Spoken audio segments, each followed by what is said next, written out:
Copyright 2009 E. L. Howard.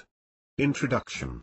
On a journey of self-discovery, I was told to write a book of life's answers for everyone.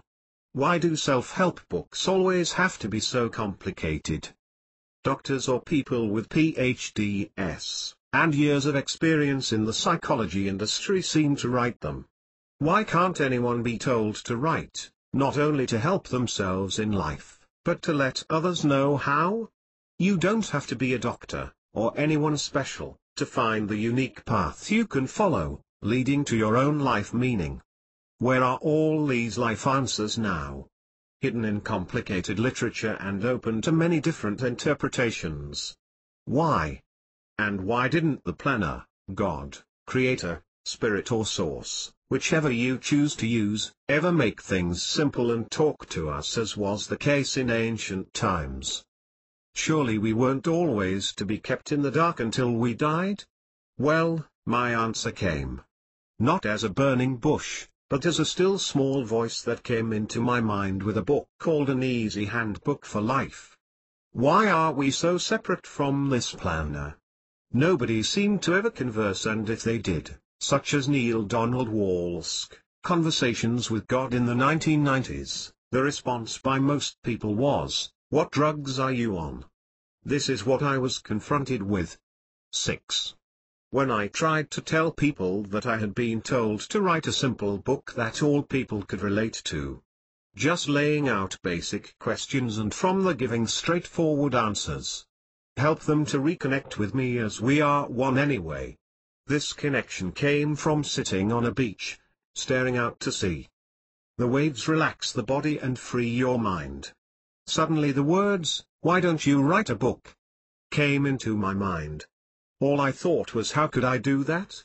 I was an English teacher, yes, but hadn't spent years imagining and constructing the perfect novel, painstakingly examining every word, and after 10 or so years, to be rejected by a publisher. This seemed to be the typical writer. I couldn't relate to that at all. Why would I put myself on the line and my life on hold to write a novel that would only draw criticism? I just thought derisively, no, I'm not interested. I couldn't do it anyway, and what's the point? I want an easy life. Months went by, and always An Easy Handbook for Life was there in the back of my mind. The thought, it won't be difficult and when it's ready a publisher will be there, was always paramount. I couldn't tell anyone this, as I would be considered as totally mad. I always saw the novel published and sitting in bookshops from the start. I realize God speaks all the time to everyone. It's just that most are closed, and few are willing to listen. This openness would lead to 7. Cries of blasphemy from religion and naivety from the rest. But I didn't care. If we're not here to stretch and discover ourselves, what is the point of life anyway? Okay, so this was the crossroads of my life. Sit back, do nothing and let it all pass you by as most do, or grab the bull by the horns and move decisively forward. It took a long time to think about this. In the end there was no choice. I just started by typing An Easy Handbook for Life on the front page, and there it was. On days the link came through, when I was in the zone, the words just flowed. On other days, trying to write was useless. When I work, it's as if I was supremely helped by someone. Matisse. That quote made me understand any human undertaking, whether it be an invention, a painting, a bridge or a novel, if it comes together and works properly, always comes from that ultimate link. Most people wouldn't acknowledge this and just say, I just thought of it suddenly, or I pulled it out of thin air. Even these expressions concede that great ideas come from our knowledge, but that little extra comes from outside ourselves. But why would anyone believe me? I've always known in this life that I was not alone. I have always felt a presence with me. Sometimes for years, I'd ignored that presence and did exactly what 8. I'd wanted to do. Then I realized the presence was still with me. I suddenly knew that I wouldn't be alone writing An Easy Handbook for Life. No one would believe me, of course, as I was no authority in any way on anything. Only that I met the basic criteria of being here and being a seeker. We all are this, and we're all searching for how to live. Still the voice guided me on and answered all the questions I was inspired to write. The answers are often different to what many would expect. If you have started reading this book, you are ready for the next step on your spiritual journey. I am only an instrument, a messenger. Read this book with an open heart and mind. Open your mind to the presence as it's always with you, even if you've forgotten. Enjoy. 9. Chapter 1. Who am I? What would be the point of an all-powerful energy source never creating anything? What is the most powerful creation, a mind and body that includes a spirit? A physical, as well as an ethereal, experience. So here you are, a tiny presence amongst billions of others. But no, you are all special, unique and individual. The power of one is thought not to exist. The power of one is the only power. You are all powerful. What you want, I want. You have total free will. Nothing is preordained, except by you. You decided on the setting for your life. You chose your birthplace, parents and circumstances long before you entered this life. Your soul has chosen this in order to experience itself physically. From these early basic choices, once you are in a physical form, where your life now goes depends on you. You have had many lives and have chosen different circumstances for each. Each choice was perfect for your soul at that 10. time. Ultimately, you return from whence you came, to pure energy, pure peace. This state continues until you again choose to experience a physical life.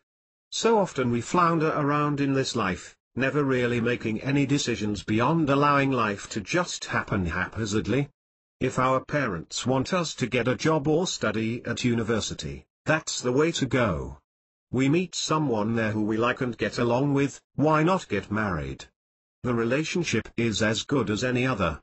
Children come along and the cycle continues. Events and accidents happen along the way, well, it must be what's meant to happen. I can't control it. And so it persists, and then finally, there you are at the end of your life wondering what happened. That passed very quickly, but what actually happened? Is this to be the normal pattern of our lives, just doing the best we can with whatever comes up? This is the time you ask, was I really happy, and if so, when? Did I give and receive as much love as I could have, or did I cut myself off? Should I, to receive that elusive feeling of inner peace, have done something extra? How do you answer those questions? Can there ever be an answer, or are you all destined to never know these answers? There can be an answer, and there is. The truth will finally be revealed and your questions answered. Your world, you will finally 11. realize, is not determined by outward circumstances, but by your choices. Learn who you are, that you can make these life-altering choices. If you have read this far, you are a seeker and will choose to read on. All will be revealed. The power of one is the only power. You are all powerful. You are much more than the person you think you are. So you define yourself as Brad Barnes, entrepreneur, or Sally Donaldson, mother of 2 and a student. Are you just this? What happens when you retire and your kids and job are gone? How do you define yourself then? You are pure energy. A 3-in-1 being, mind, body and spirit/soul, in a physical body. You are me in a physical form. I am the creator, but so are you. You have chosen to experience life in a physical body. You are a perfect vehicle for me to experience myself physically. Know this, you and I are one. You are me created in a physical form. You are my body. I have always told you this through all religions, but you would never. 12. Believe me. You always thought only a special messenger could connect you to me, such as Krishna, Jesus, Buddha and Muhammad. Know that you need no connection, as we are the same with the same power. Know this and you will know everything and your life will change overnight. As a form of pure energy, you could have chosen to stay this way but instead needed the opportunity of growth, provided by experiencing yourself in a physical body, to expand your knowledge. Whatever you choose to happen in this life, always adds to your soul's ultimate growth. No experience is useless. It all adds up to the total life encounter. So here you all are, a tiny presence amongst billions of others, but know you are all perfect and special. If a snowflake is so intricate, imagine how much more you are, when you are me. You are truly miraculous beings, created by choice to be perfectly adapted to this world. Nothing is preordained. You decided on the setting for your life, long before you entered the world. Your parents, where you live and your gender were all decided by you, before you arrived here. You have had many lives, and taken many forms. How your life progresses from these early choices totally depends on you. Each lifetime you acquire more knowledge. This collected knowledge does not come randomly, as each choice is perfect for your soul at that time. It's 13. Ultimately all up to you. As I have given you total free will, I have no preference. Mostly you have chosen to forget this knowledge of who you are. Why would you want to face this fact, when it's much easier to live life totally in the dark? Along the path of life you go, pretending this is all there is and being blithely unaware. You're always so busy. There's school and parents, I'm off to a party with my first date, how could I possibly need to know anything else at the moment? On you go. Then it's off for further education and to work. Wow. It's all such a busy and mind-blowing life, that there's no time to even scratch myself, let alone think about who I am or why I'm here. Now I've got a life, a partner, it should last as we are totally suited and blissfully happy. It only takes a child to give my life total meaning and fulfillment. Life is good. A baby, awesome stuff. I'm up helping all day and all night. My life is now devoted totally to this new life. We need more time. 24 hours in a day is not enough for everything. I need to provide a stable, caring environment and enough money to continue this lifestyle. Suddenly, you're in your 40s and 50s. It's impossible. Where did all those years go? I'm still at work, even though the kids have all left home, as I need to help them and myself as I'm getting 14. Older. I can keep up this relentless pace, even as I get older. I get better with age.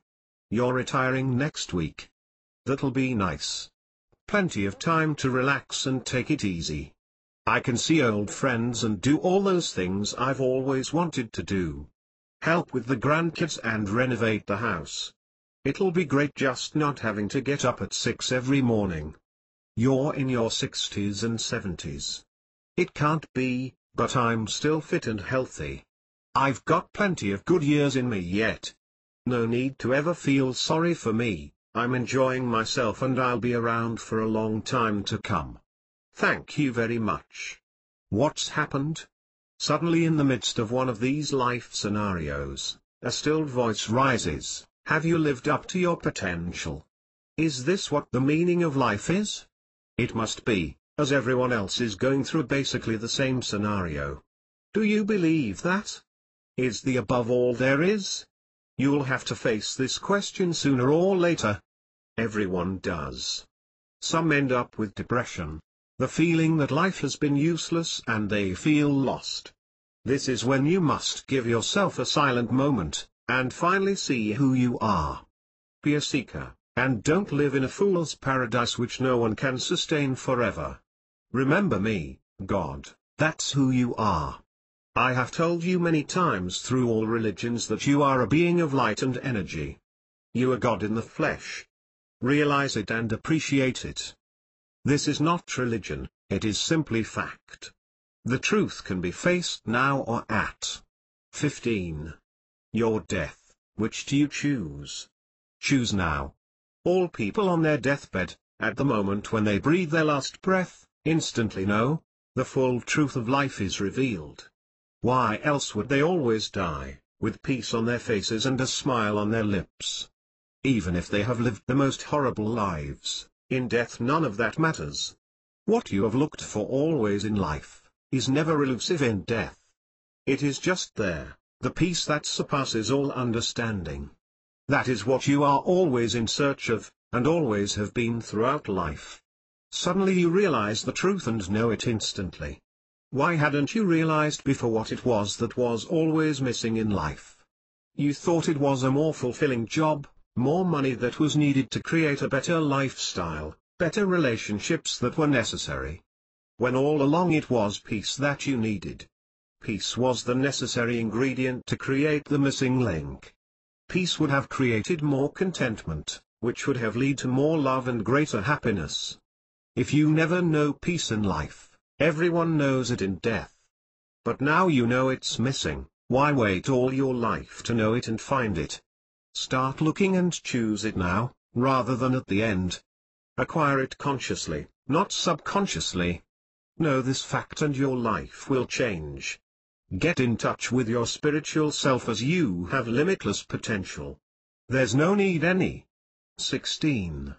Longer to feel limited, take off and soar. Remember me, God, that's who you are.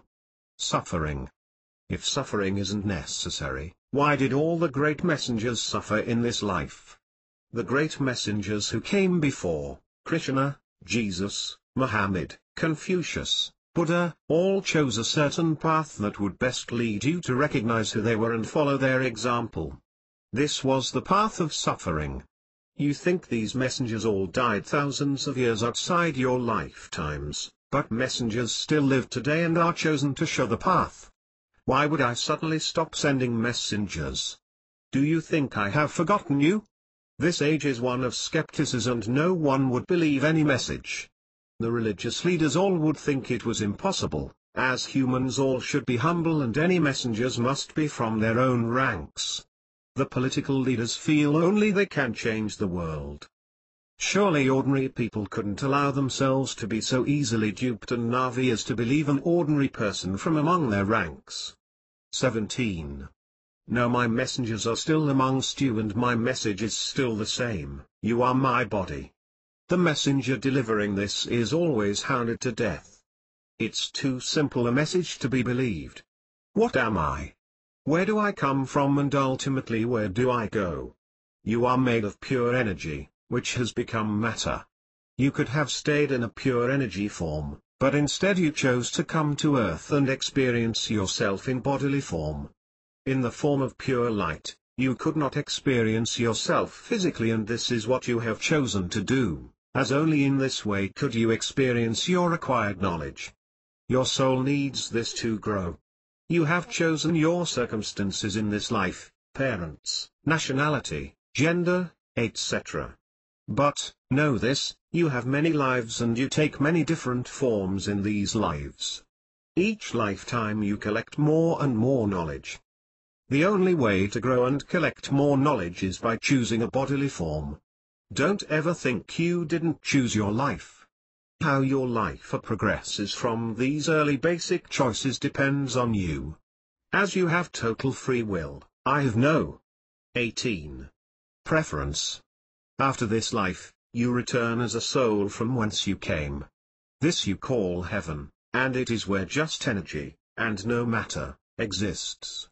This is a resting place where you are reunited with other souls who have chosen the same journey as yourself. Here you will be reunited with those who have already left the physical plane. No, you are never permanently parted from those you are linked to and love. You are always choosing your life. Never think you are not. So after that bombshell, where do I go from here? Know that what you want, I want. You have total free will. So, you can decide what your life is to be like. I never preordain it for you. Why would I do that? It would negate the gift of free will. If you are to decide what your life is to be like, you'd better decide what you really want and then take responsibility for that decision. Once you decide on the changes to be made and realized what's been missing from your life, then your life can start to move forward. Make your decisions using your new information base. Remember, you decided on the setting for yourself in this lifetime, long before this point. Even though you might hate your family now, you chose this family, long before you entered this life, as the perfect vehicle from which to experience what your soul needs. Some people have chosen a harder life than others. But know this. No one but 19. Yourself is responsible for your present circumstances. Want to change this background setting? Only you can do it. Stop blaming your circumstances and start to take responsibility for your own life, as this is the only way forward. 20. Chapter 2. Choosing your life. Why are you always ignoring your true self in this life? But I'm not. You are. If you weren't always skimming the surface of life, why would your lives be in such a mess? Look at yourselves. The same wars are fought now as happened 4,000 years ago. Doesn't that seem strange? The people then were called the Assyrians, but it's their same descendants today. Nothing is ever learnt, or change is made. Stumbling along, something bad always happens and you think, I'll change my ways and it won't happen again. But it usually does. A rare person can actually implement change. Here I am, 58, and I'm still living from week to week in a rented flat. Why haven't I ever saved? I'll make a resolution and start this year. If I work until 65, I'll at least have something as well as the pension. Laughter all round. If you haven't saved before this, it's nearly impossible now, and the pension won't exist by the time you reach 65, unless you've contributed to it yourself. World War I. You said after millions were killed that it was the war too. 21. End all wars. Never again would countries allow such slaughter to occur, especially for such a nil outcome. Laughter all round. World War II happened only 21 years later and the saga continues. If you can't stop road rage, domestic abuse, drive-by shootings within your own country, do you really think a message of peace will be heeded by anyone globally? A culture of violence has been allowed to breed, and often encouraged. The dominating thought is, survival of the fittest. Either be aggressively fit, prove this strength perpetually, or you don't deserve to be here. Remember, only the strong survive. The rest must live in fear that this dominant group will at some time decide they don't deserve to be here. An older person will have their bag snatched. People will sense you're a victim and you become their prey. The only way to handle this situation is be prepared to attack first. Is this an accurate picture of your world at present or not? You might be young and fit at present and not think so, but will this always be the case? How can you live under this much pressure? Why are so many people having panic attacks, suffering depression and in need of some drug, even just a cigarette or a drink, to make them forget? Ah, all's right in my world again. Forget the rest. I'm okay. How short-sighted and pathetic you all are. You limit yourselves until you hardly exist as individuals. You dream walk through life. 22. Rather than actively live it. You're always on the 7:58 am train except Sunday. The shopping is always done on Saturday afternoon. The kids always play sports Saturday morning. The security routine continues. Maybe the activities change as you go through life, but the routine never changes. Without order, life becomes chaos. You've forgotten the basic principle of life. You are a perfect and limitless being. You have total control of life and complete choice. You are God in a body form.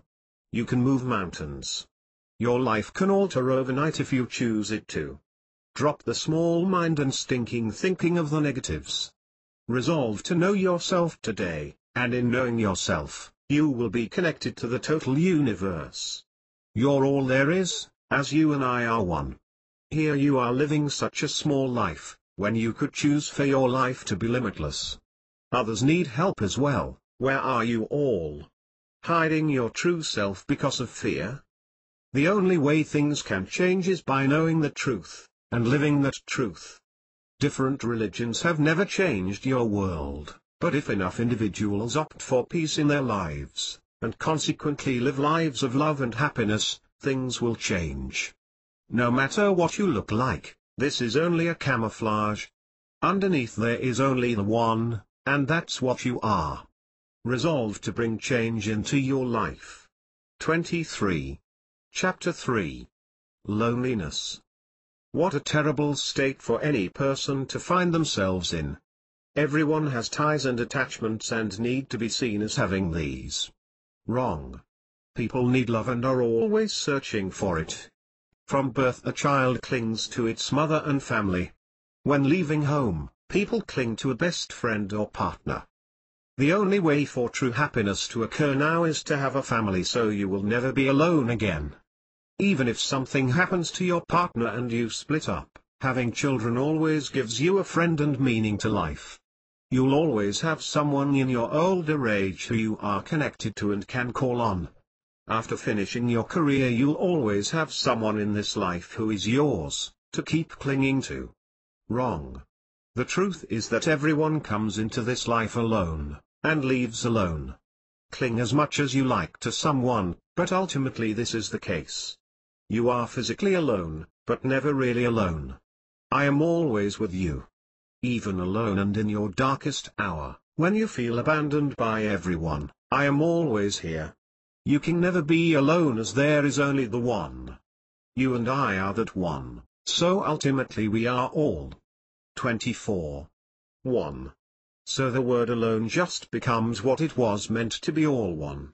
That's all very well to say, but I am sitting here night after night, day after day on my own, with no friends or family ties nearby. I feel very lonely and no one would know, or care, if I lived or died. I feel and am alone. I am a victim of fate. Know firstly that you have chosen this situation. You might see yourself as a victim of fate, but you have made this choice either consciously or subconsciously. This is what your soul needs at this moment and has chosen. But you can make another choice. You can decide that this is not who you really are and make a different choice. You decide who you want to be, as I have no preference. If you want to sit in a darkened room night and day and feel sorry for yourself, that is your choice. Let self-indulgence reign. You might not be sitting in a darkened room but clinging to a partner or child for company. Anything or anyone is preferable to being alone, and there are some good times. I have to work 2 jobs to have this layabout with me, but I'd rather that, than end up on my own again. There's really nothing there now, but what's preferable? Being separated on my own without much money, or putting up with a person who really doesn't bother me now. I couldn't end up alone at my time of life, after never being on my own my whole life. 25. There's really only 2 reactions to life. Fear or love. Think about on which of these is the relationship base and you can then make your decision. To live in fear is ultimately to live in the dark. You are in a darkened room, just not physically. To live in love is to choose the light. To choose the positive. You have total power to make and live by that choice. But know that when you're ready to decide to step from that darkened room and start heading towards the light, I will be there. You will be all-powerful in this new decision to change your life. When you finally decide on the positives, rather than the negatives, you will become unstoppable. You will now know you are never alone, but all one. Fear or life? Decide. 26. Chapter 4. Change. How do I change? I often feel real change is impossible. Real change is possible, you have to be prepared to work on it and it will happen. You have built up way of seeing the world since birth. Your parents and childhood have all contributed to this. How you cope with life now and your expectations depend on this. Everyone has chosen their childhood, and no matter how hard it was, change will only happen when you realize you can't change the past, and must consciously accept that you created it in order for your soul to expand in this lifetime. Your way of seeing the world creates your reality. If you believe that you are not worthwhile as a person, this will become reality. You will automatically attract people who can't love you, and all your attempts at happiness will end negatively. This will lead to you reacting negatively to people, and they will react the same way to you. You're 27. Treated badly, and how do you react? You fly off the handle a lot and treat others badly. This leads to one failed relationship after another. In addition, you'll always be struggling financially, as how can you work always in this negative environment? This in turn will lead to persistent health problems that are often inexplicable. Many people end up accepting this state as their life reality. Well, all life is suffering and I can't change anything. I just have to realize that this is going to happen, and more so as I get older. Look at your reality and the outcomes that you are creating from this reality. Think to yourself, do I want to be poor, lonely and often sick? My children will always help me, but how dependent can I be on them? How do I want to end up as I age? Is this what you want? No, it's not. But how can I change? My world is as it is. You have just made the first step towards change. You have just faced the reality of your life, and can accept finally that this isn't what you want. Now you have to decide what you did want. But that is easy. Surely everyone wants the same thing: happiness, love and peace. All of life's contentment comes from this. Step back and realize the new car, the new baby, the new house all provide happiness initially, but not necessarily in the long term. Children cannot fill that blankness forever. You do not own your children, and the happy children are the ones that can be set free to lead their own life. The 28. Discontented ones are the children that parents cling to provide their own happiness. This leads to endless demands and seemingly unsolvable problems. So, you finally decide this is what you want. You accept children, friends and family cannot provide this for you.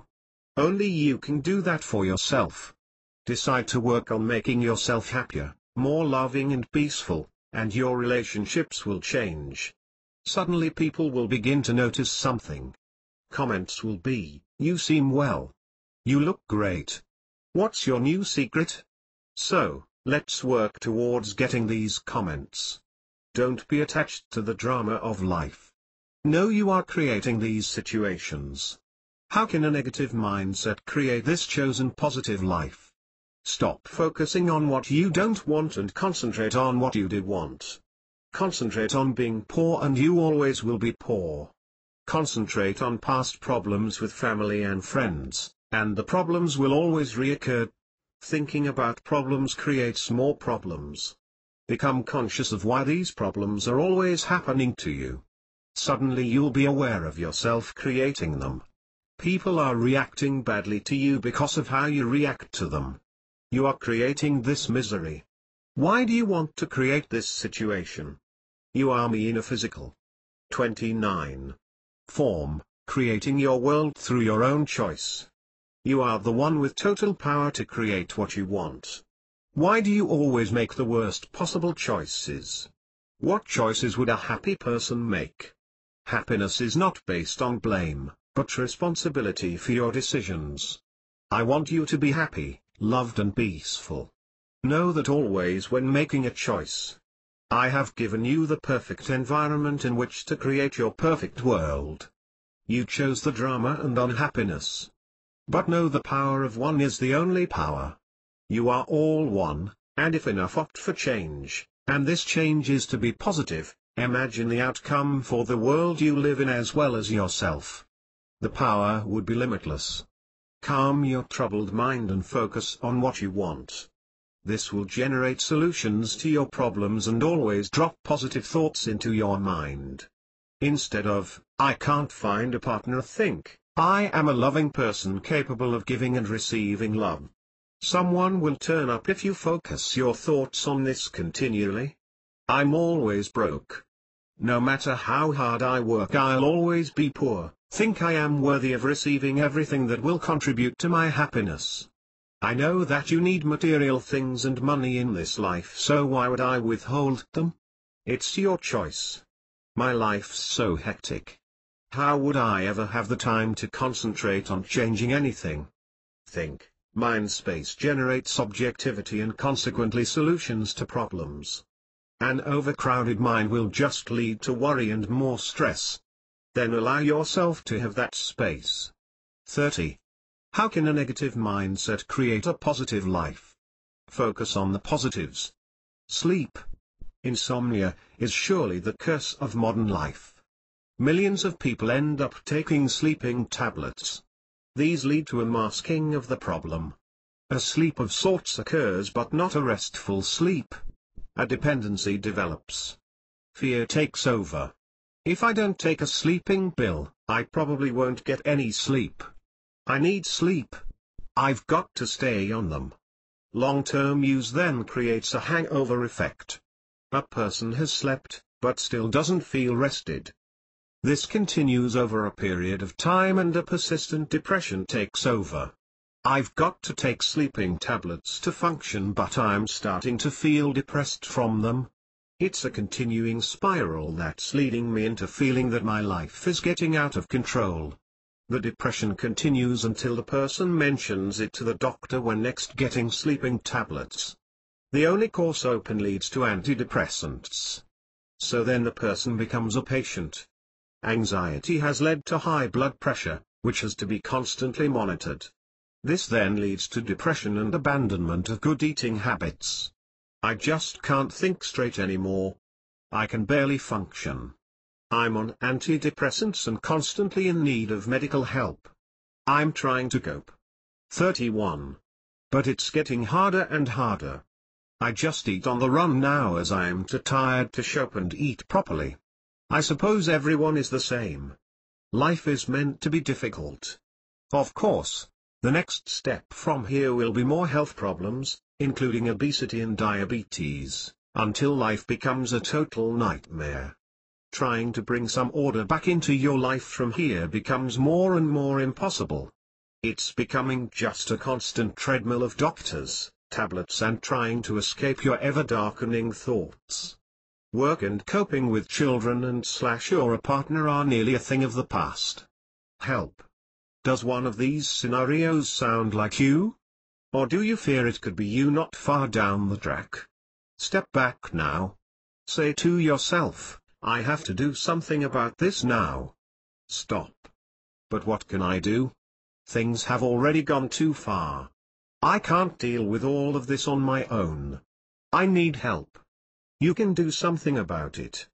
Realize who you are. Who else could you be but me? I'm all there is and you are part of that. Therefore, you are never alone as you are part of me. You and I are one.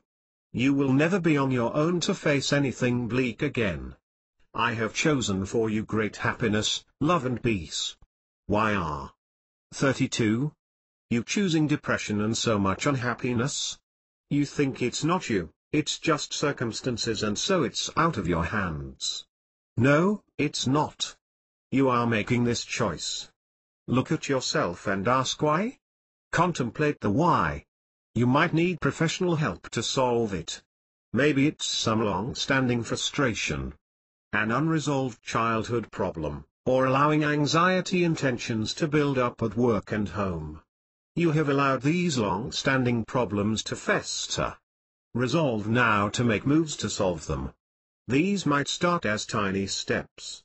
Just stepping outside into the fresh air during the day, and allowing your mind this small respite could be the tiny first step that's needed. Know the only way to help yourself will involve both mind and body. Helping yourself in both areas will refresh your spirit. Renewing all these areas is vital if problems are to be resolved. I am here.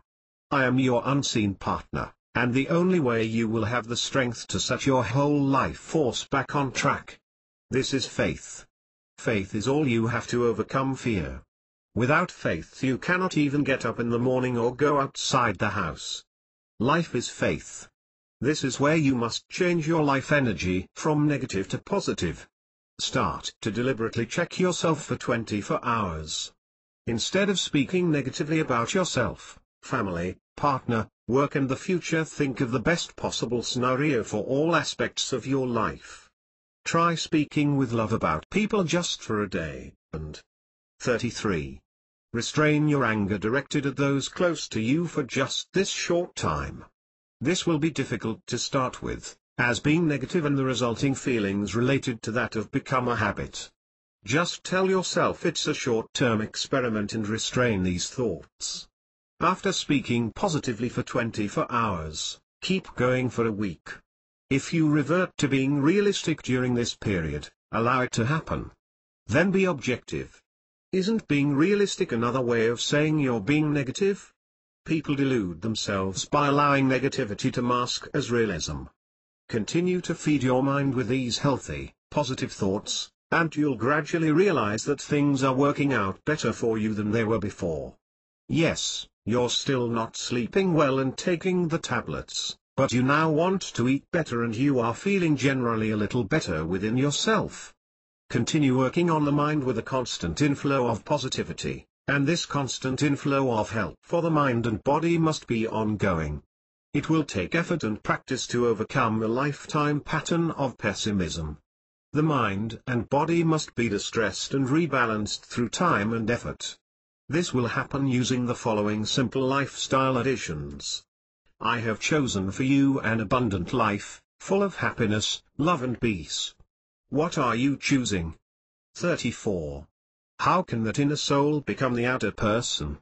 Decide what you want by giving yourself time and space. How do you give yourself more time and space? Take your endeavors towards your goals seriously. Work towards decluttering your mind first by decluttering your life. Reorganize your life space at home and your space at work. Start to allocate tasks. Assign jobs to children, partners and workmates. Realize you don't always have to prove yourself continually. You need space. Throw away what's not necessary. Do you really need those extra clothes and books that you've kept just in case you might use them? You'll find this jettisoning very liberating. Know the goals you're working towards. Just as when you're losing weight, you know what you want to finally look and feel like. Working towards a feeling of peace, you have to know what you want to look like and feel like. Don't delude yourself here, that elusive peaceful feeling will affect you ultimately in every way. You'll feel healthier, you'll look better, your skin will glow. People will continually comment, you look well. What's your secret? And secretly, you'll smile and know that this is how you always want to feel, for the rest of your life. From an inner feeling of peace all else flows. You'll feel happier and more contented. Problems won't seem as monumental. You know now that you can solve them. You have the inner strength to overcome. 35. Anything. You'll stop needing and feeding on the perpetual drama of life as soon as you realize that you are creating this drama in order to make your life exciting and interesting. Only then can your life becoming smoother and quieter. You have to decide that you want peace. In modern society, peace can be attained anywhere, but people are always encouraged to lead larger-than-life lives. Only the busy life is interesting where everyone needs to rush, rush, rush. Speed provides the thrill and is the elixir of life. Noise is necessary to enjoy life. Turn up the volume on the new surround sound digital television or sound system. Then people will know that you're really living and enjoying yourself. You have to decide whether this provides the contentment and happiness you crave. Is there a gap between what you are told you want, and what you really need? After trying the fast-paced lifestyle, everyone in the end always comes to the fateful question, is this all there is? It might happen at any stage of life, or not until you are faced with death, but it will happen. Then you'll know that peace is what your life has been missing, and you'll be seeking it. When you realize this, then you can take steps to achieve it, and from here all other areas of your life will be changed. Happiness and love automatically flow from a peaceful and positively charged mind space. 36. When you have decided this, then you can take the following steps to change your life and take the path to fulfillment and self-knowledge. 37. Chapter 5. Stress. What methods do you have to relieve stress and rebalance your lives? Going outside in order to have a change of scenery is a good start. This allows you to be more objective and breathe in some fresh air. It is important to do this to unclog your mind, and be able to view any problems from a different perspective.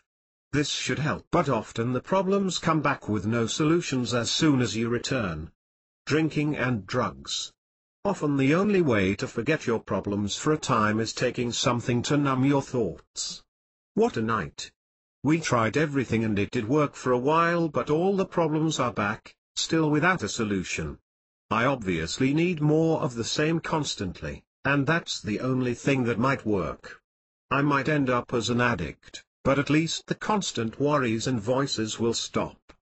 Asking for advice. Everyone needs a bit of help sometimes, and talking to someone. 38. Hopefully helps. Your mind ought to be clearer after this and some direction decided on. But the stress and indecision is still there. Everyone tells me something different, and often it only makes things worse. Deciding yourself, finally making some decision, even if it's the wrong one, and sticking to it. At least it will bring things to a conclusion and relieve some stress. Often though, it will only make things worse and add to the problem. So what do? Stress and the consequent anxiety are making increasing inroads into my daily life, leaving me less and less able to function. Help. Recreate harmony within yourself. Stress and anxiety are making your life less and less balanced, and this makes it harder to function day by day. You already have family and work commitments, and you're often studying as well. Plus you're expected to be productive each day, as well as coping with increasing health problems, more time restraints and more pressure. 39. What can you do to increase your ability to still function and cope? Change your mindset. You are handling this totally on your own. No wonder you can't cope. Lift the heavy burden from your shoulders. Allow your unseen partner to come on board to help you. Why do all of this alone? Life has been made increasingly complex. You have all decided on this. Increasing technology was supposed to ease your burden. It has given you mobile phones to keep in touch 24 hours a day. Fax, email, electronic organizers, diaries. A person never has to be far from the action. Your life can be planned perfectly, with every minute accounted for. Does all of this really give you more leisure time, or make you feel more driven? Know that you decide on what you want in this life. You have all decided on a faster-paced lifestyle. Know you have ultimate responsibility for this. Do you want it or not? It's your choice. I have no preference. If you want it, I'm there, and conversely if you don't want it, I'm there as well. We are one, so even if you don't yet know it, you are me and I'm your unseen partner in this. Accept this and unburden yourself. Faith is everything. Give yourself some time and space to unburden yourself. Allow faith to become involved. 40. Accept who you are. You created where you are now. You created where you've come from and where you've ended up. There is only you. Stop blaming others for this being that stares at you in the mirror every day. Maybe your childhood was full of violence and hate, but your soul chose this as necessary for it to develop long before you arrived here in your body. Next time, don't choose the drama and negative lifestyle. You've been through the negative. Now your existence is devoted to realizing this and creating the positive. Only by knowing the negative for what it is, destructive and ultimately leading nowhere but hell within yourself, can a new positive equilibrium be achieved. Want to change? Look around you. Maybe at present you can't go and sit in a blackened room. But envisage life outside and inside. Look at yourself. You have a body that can function perfectly itself. A heartbeat that creates life. Breath provides necessary oxygen to the body and waste is eliminated. Allow it to function properly and it does everything unconsciously. That's perfection. Look at a leaf and the same unconscious perfection applies. It's all one and perfection exists. Only mindlessness destroys that perfection. Become conscious of your actions, it affects yourself and everything. 41. Around you. Consciousness leads to change.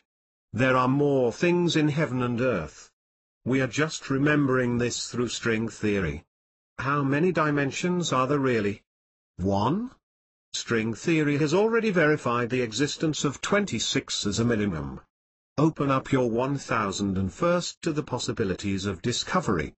Only fear limits the discovery of many possibilities. Fear is the reverse of love. Fear is the negative side. The older you become, the more you are limited by fear. Fear is constantly generated on the television, through newspapers and word of mouth. You always hear, "It's unsafe today to even catch the train to work." Anything could happen to any one of us or our loved ones at any time. Don't travel overseas as you're leaving a safe environment and you'll be in danger. Many people become so weighed down by these pronouncements of doom that they are unable to leave the house. The only place to feel safe is at home. You are constantly told that this is the real picture and anything else is just airy-fairy hippisms. Begin now to talk hopefully about the world and your life.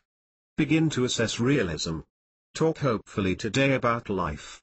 Check your negative reactions to everything. Think about your realistic reactions to life. 42. And assess them. Do this after thinking hopefully for one day. You will realize that your realism suddenly becomes less pessimistic.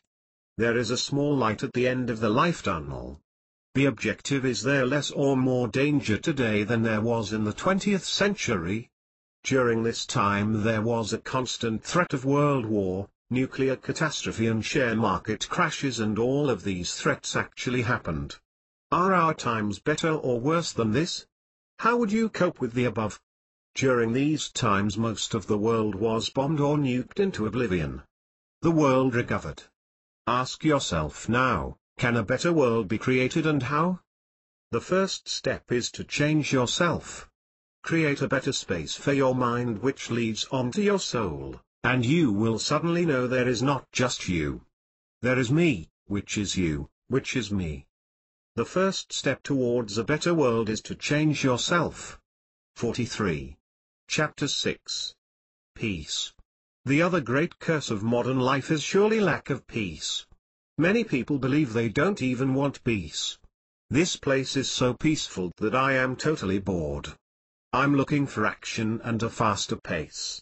Off they go looking for this faster pace. Into the heart of a city. They're now living in the inner city. Their new group of friends are fast. On the phone all the time. Arrangements are made to fill in every hour with something.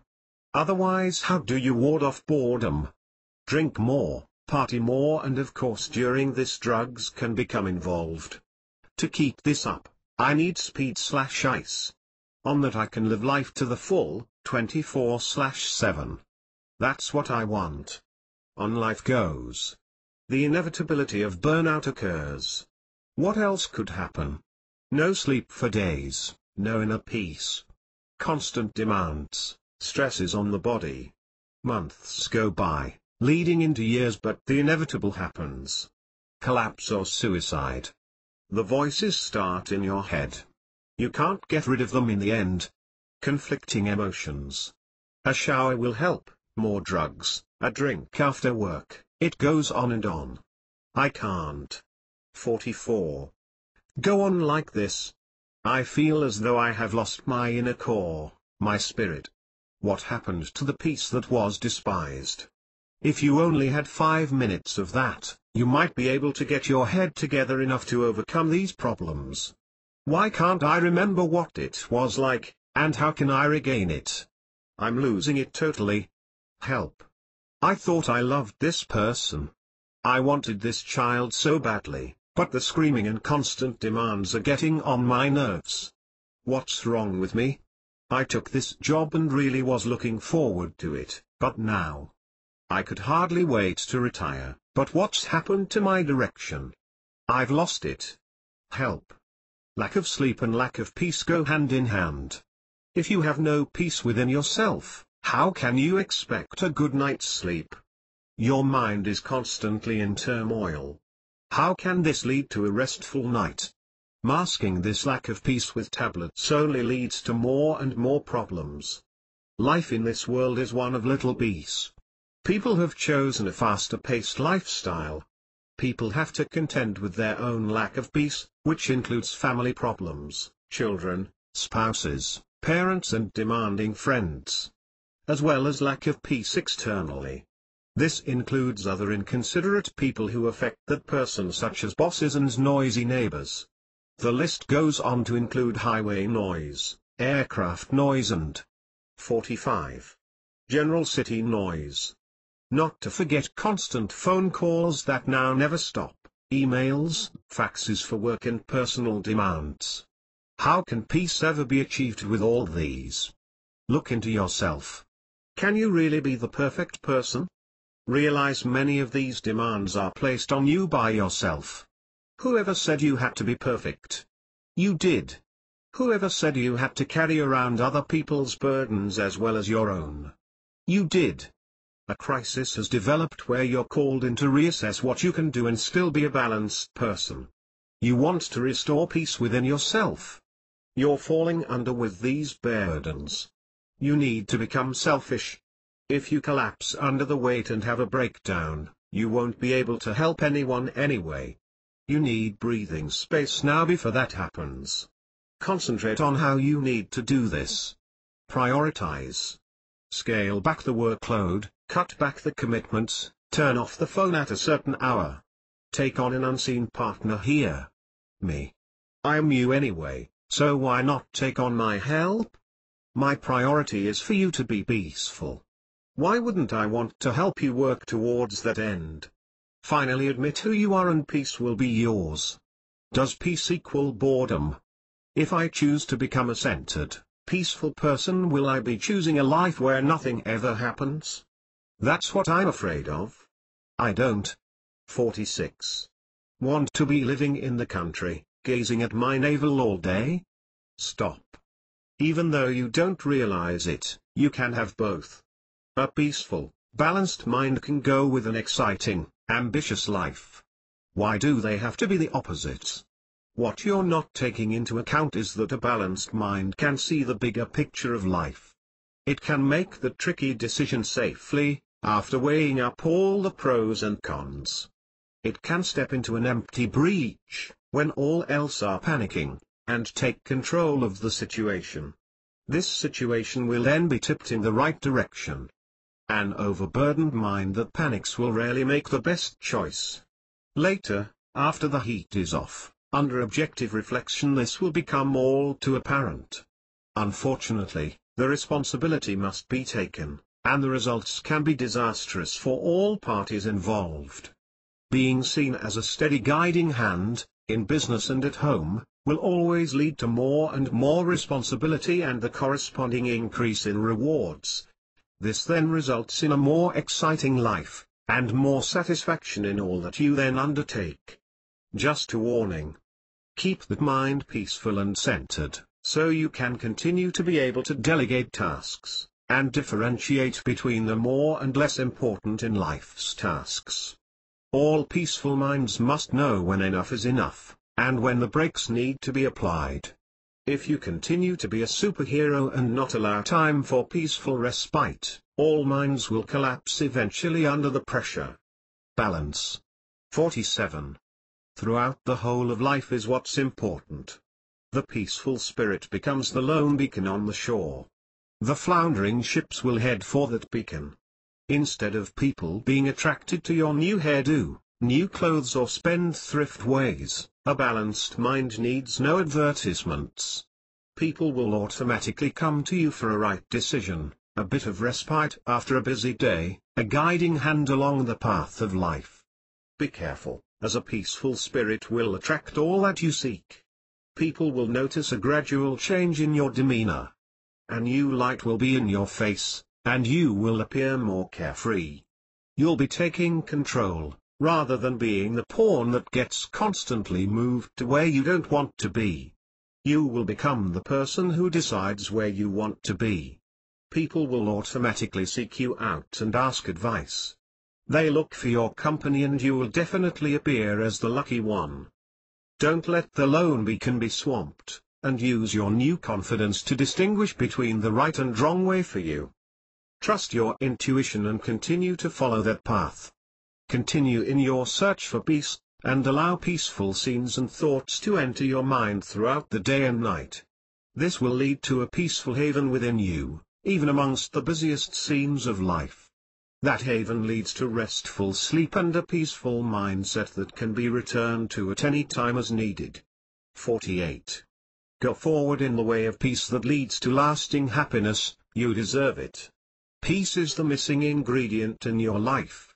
49. Chapter 7. God. Why have you never believed in me before? Firstly, let's make the distinction between spirituality and religion. You say you're Roman Catholic, Methodist, Jewish, Buddhist, Hindu or Muslim on the censor forms. Nominally, you were brought up to belong to some organized religion, but do you take part in that religion now? Or do you feel it doesn't express who you are as a person? Sometimes you attend family weddings and funerals in a religious place, but can you really believe all that religion says? In other centuries, religion and state were intertwined, and so people lived in fear of offending these leaders. Fear of hellfire and perpetual burning for all eternity lead to a nominal outward show of religion. If you didn't believe, you would be always separated from your family, so there was no choice. God was a figure on high that was all-powerful and would strike you down with a thunderbolt if you disobeyed him. Fear and trembling resulted. How could you get it so wrong? I am you, as you are me, as we are all together. Why would I want to live in a space based on fear? 50. When we're not even separated anyway. We are all powerful, yes, but all loving as well. As you're never alone, I've heard every word you've ever said. Why would you want to get down on your bended knees and go through all this complicated ritual to speak to me? I know it all anyway. You believe that we're separate and that I judge you on every word. I only answer prayer, based on a decision about whether it's the best thing for you. Bullshit. Why would I judge you? You judge yourselves very harshly without needing me to do it as well. I have no preference for you on anything. Why would I care if you're a teacher or a gardener, rich or poor, black, purple or white? It's you who care, and consequently decide on what your life is to be, where it's to be spent and how. You need this to further your soul's journey. You decide. You've always wondered if I existed. Your only proof are holy books. But you wrote these books and censored them at the time, in order to only include that which would suit church and state. Religion feels that these writings are the basis for any spiritual life and can never be added to. That's why religions have lost touch with modern society. How can people base their whole lives around scripts from thousands of years ago? Yes, many of the writings are great philosophical insights into life, but if God was still in contact with mankind, surely more insights would have been revealed through the last centuries. 51. But why haven't they? Or have they, and people have closed their hearts and minds against it? Anything else that was revealed later has been called a heresy. God stopped talking a long time ago. This leads to people thinking that God isn't relevant or in touch with today's world. Who invented the computer?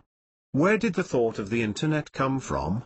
Where did television, microwaves and nuclear power originate? Yes, it was me. Me working through one of you.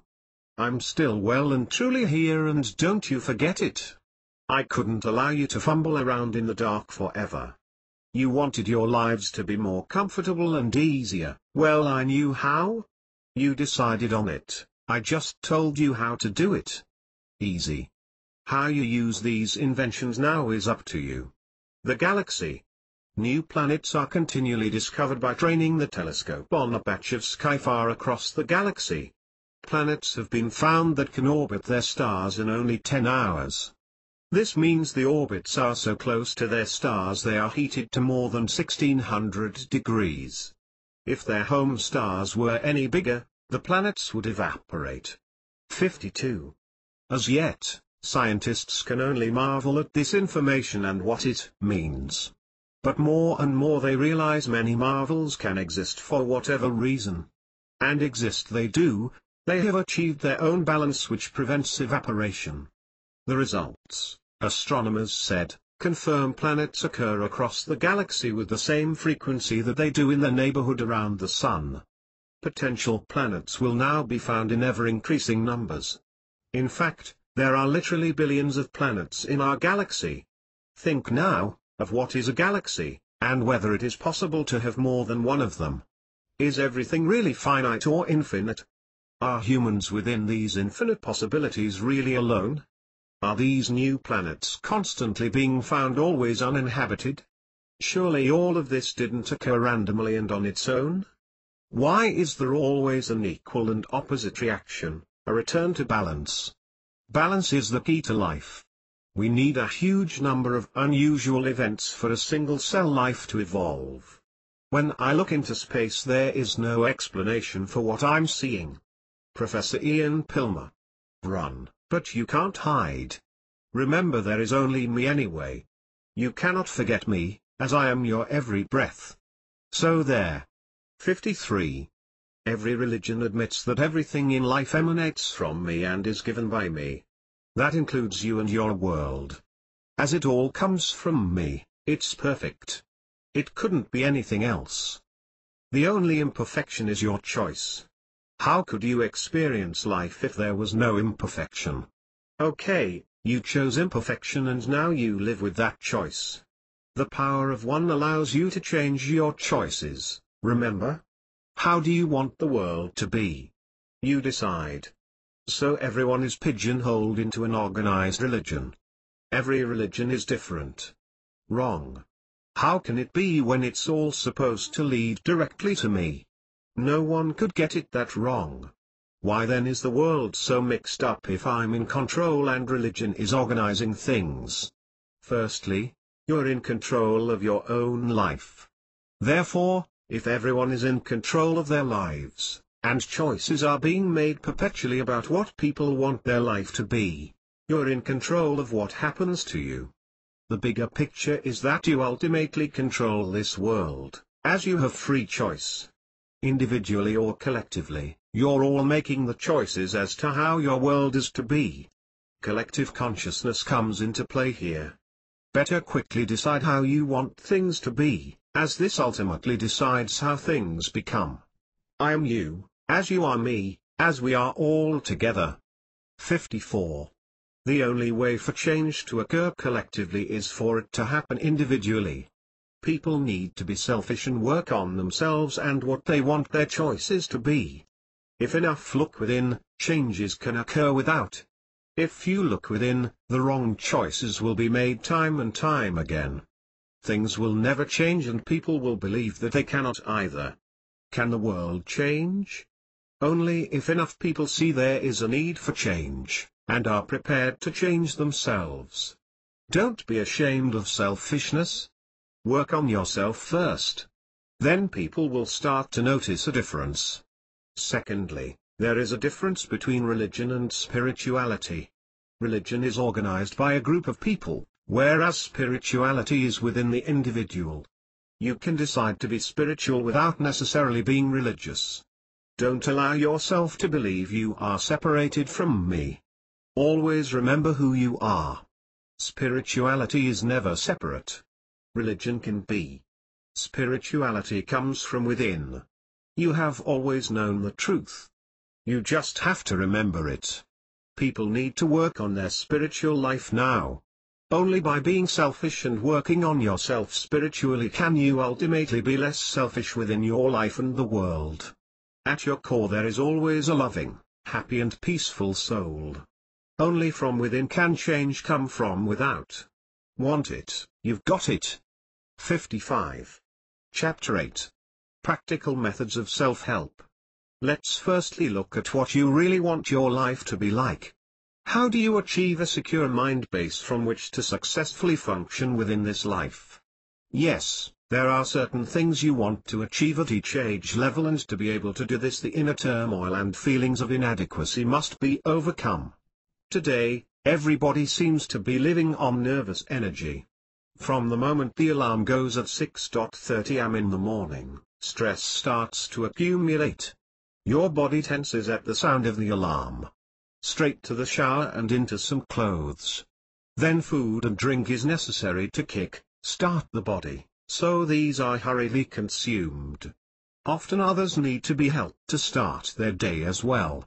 Into some type of transport along with everyone else, and the day begins. If you allow it to, the day often gets worse from there. Tension gradually creeps more and more into your body as the day progresses. Coffee and a cigarette are often taken to relieve that knotted feeling and keep up the energy levels that are needed. A drink after work with friends sometimes helps, but then it's 56. Back home, often to even more stressful situations. Turn the television on to settle things back down. Put on music to calm down. You need a nice relaxing beer or wine to accompany the meal to really feel settled. It's now off to bed for yet another fitful sleep, where you're going to wake up feeling wrung out and tired tomorrow before you even start. And so life continues with more of the same. Is this how you choose your life to be, or is there another choice you can make? You've tried everything to overcome these feelings and so far haven't been able to do so. Having money, a stable partner, children and a fulfilling job isn't necessarily going to give you a positive and peaceful mind. How many people, who appear to have it all, suddenly display cracks in their armor, and suddenly all the old problems again come flooding through? Just when you thought they had been plastered up and would be hidden for life, you suddenly realize cement can't conceal problems forever. Seepage will always occur. So how do you stop the flood? Do you want to continue with this only half-functioning mind and body? Life can continue interminably with your same mindset and stressed body. Eventually your mind and body will suffer illness. But you have to go on. Everyone is depending on you, and there is no other way. You have no choice but to continue. 57. You do have a choice. You can continue, but feeling totally differently. The situation that was once a slog is now enjoyable.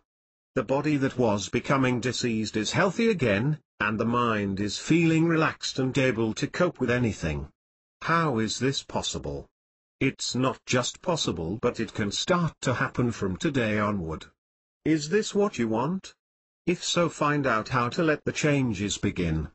How do you increase your effectiveness as an individual, while achieving happiness and positivity at the same time? How do you distress your body and calm your continually racing mind? How much more effective will you become within your whole life experience, with a relaxed mind and body?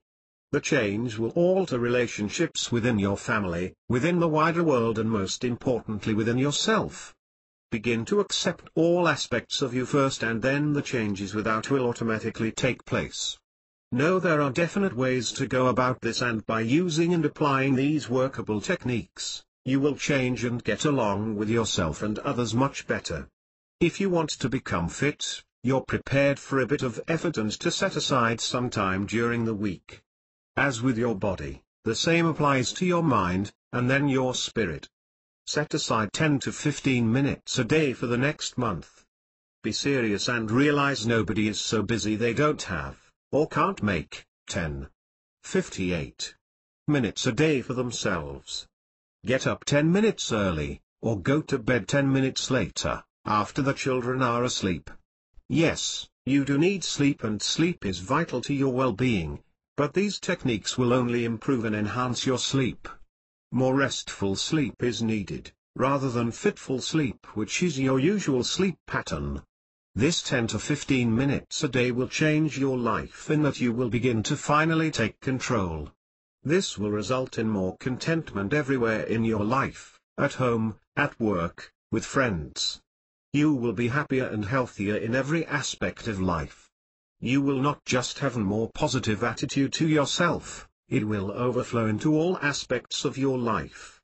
Are you prepared to take a chance that will repay you for the rest of your life? Then read on and set aside 10 minutes, starting today. 59. Chapter 9. Take action. To achieve the result you are looking for, a few things need to be set in place to get your body and mind underway. 1. Relax your body. 2. Distress your mind. 3. Increase feelings of self-confidence. 4. Let go of the past and practice forgiveness. 5. Take responsibility and make decisions. 6. Take control. 1. Relax your body. Start with your body. Every day you spend time feeding your body, cleaning it and exercising it. People seem to concentrate more on one of these, but a balance needs to be achieved. The body houses the 60. Mind and temporarily your soul. Therefore, just as you feed, clean and exercise, you need to relax the body daily as well. Only from a relaxed body can a distressed mind occur. A relaxed body will help you sleep better, function better and ultimately result in a more dynamic you. Surely such a small investment is worth it. Remind yourself before you start, that this body needs to keep functioning in good condition for an average of 80 years. If you don't want a life of continual ill health, you have to function from a positive body and mind base. This means relaxation and rest as well as work and play. Relax the body and restorative sleep will return. Once a day, before retiring for the night, is a good place to start. This can be increased to morning as well as at night if you want to increase your ability to cope with stress. Start small and big things will begin to happen. Alter your routine a fraction, put the children to bed a little earlier. Turn off the television for half an hour to give you time to clear your mind and relax before bed. Turn the unmindful chaos of the evening into a time to give yourself more space and consequent peace. Just a few minutes are all that is necessary. Your body takes a battering every day in this fast-paced modern lifestyle, but spending that few minutes during the day, it can make a huge difference. Any spare moment you can find, sitting on the train. 61. In bed before you fall asleep or when you wake in the morning, watching television, take that few moments and give yourself a few minutes break. It will reap huge rewards. The exercise while sitting down, imagine that your body is entirely limp. Let it all go. Your feet and legs are so light you could float away, drifting in space, weightless. 1. Start with your feet. Make sure they are on the ground, with your hands gently beside you. Take 3 deep breaths and breathe out again each time slowly. Make sure you empty your lungs fully with each breath. You can feel the lightness spreading to your legs. 2.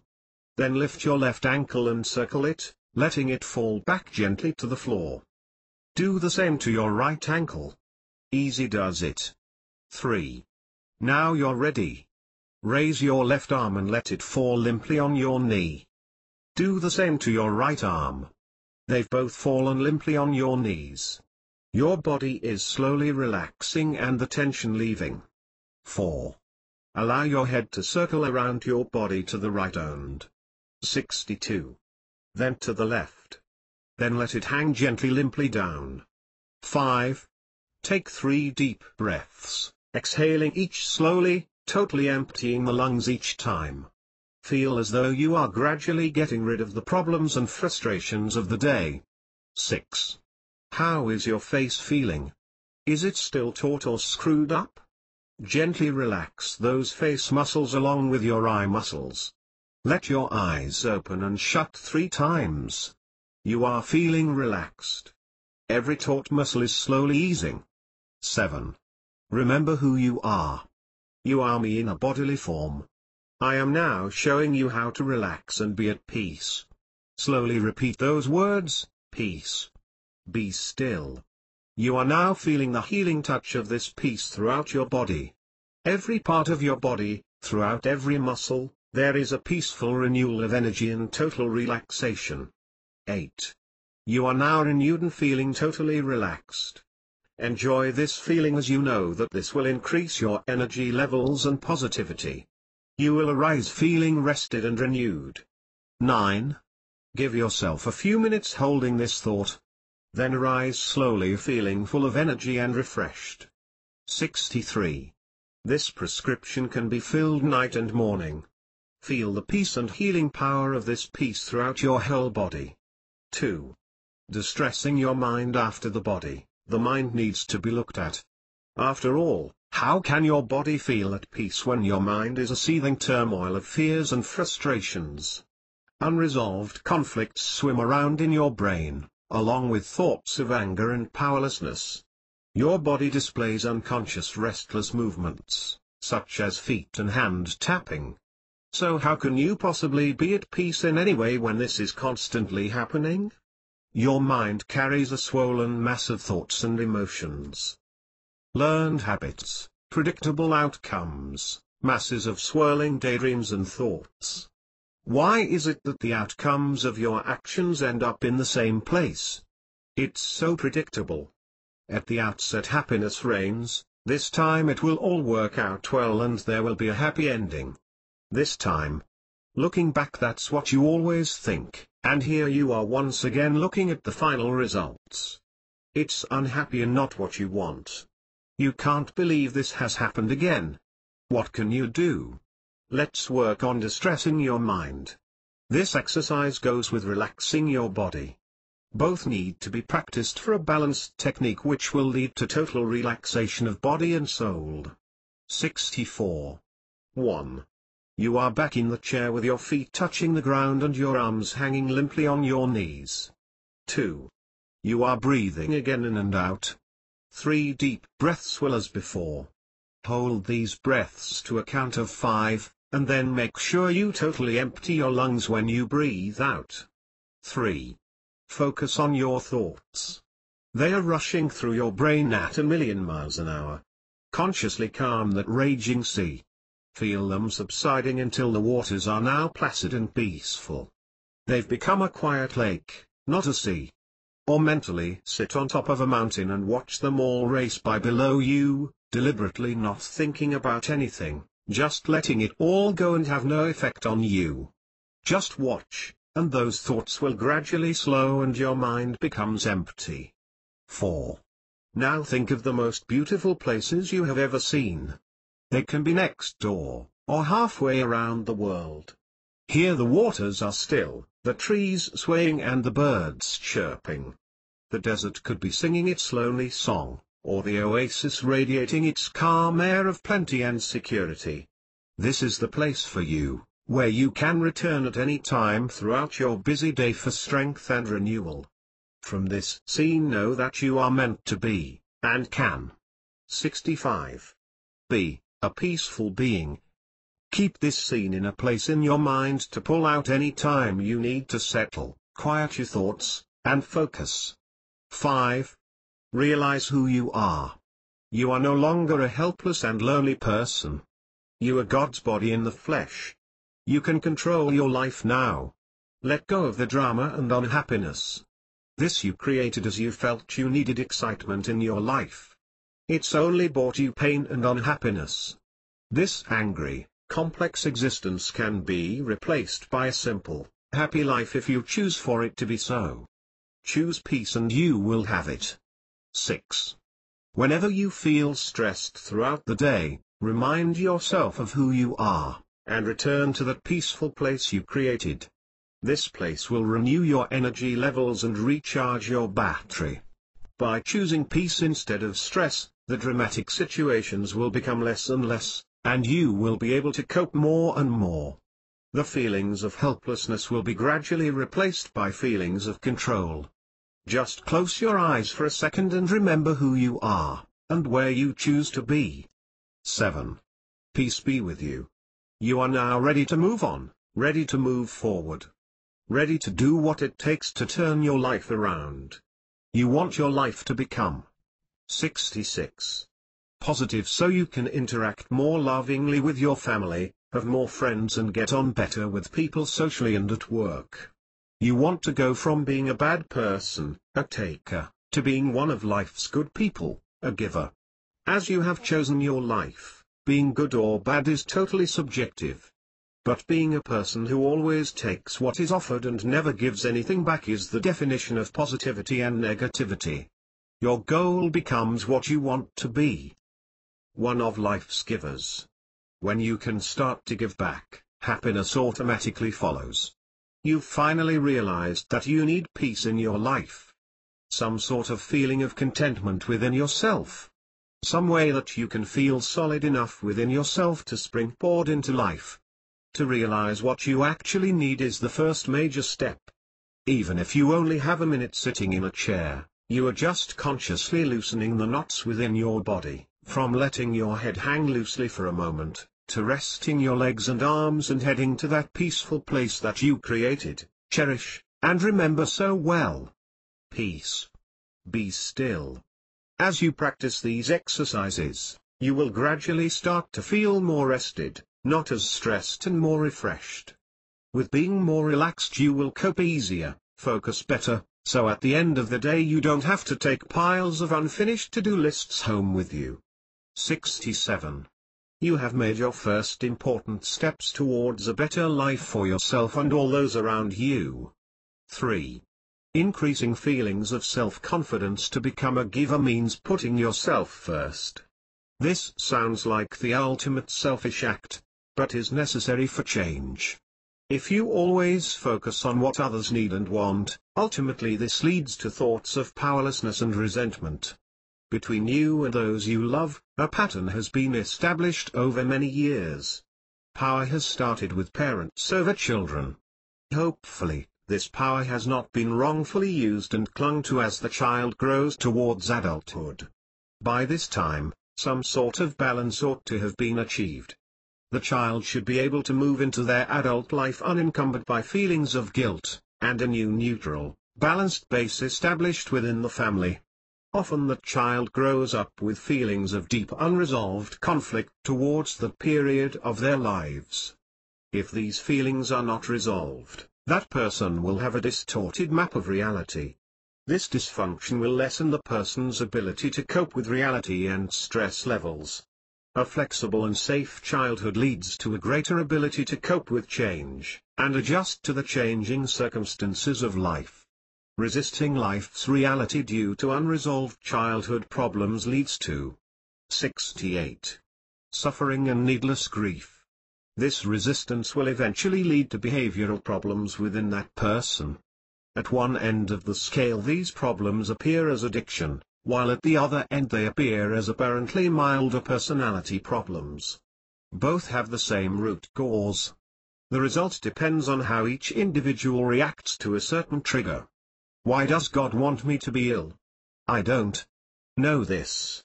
I want you to have nothing but joy, love and peace in your life. Exactly what you want for yourself. But do you want this? You think you do, but you have chosen illness over health. Think about this. How could it be so? How could you choose to die from cancer? Dig deep into your soul for this answer. Why does your soul need this suffering to overcome? No, you can choose to be healed. Healing takes place every day, but it's only when the soul chooses to live and be positive that it can take place.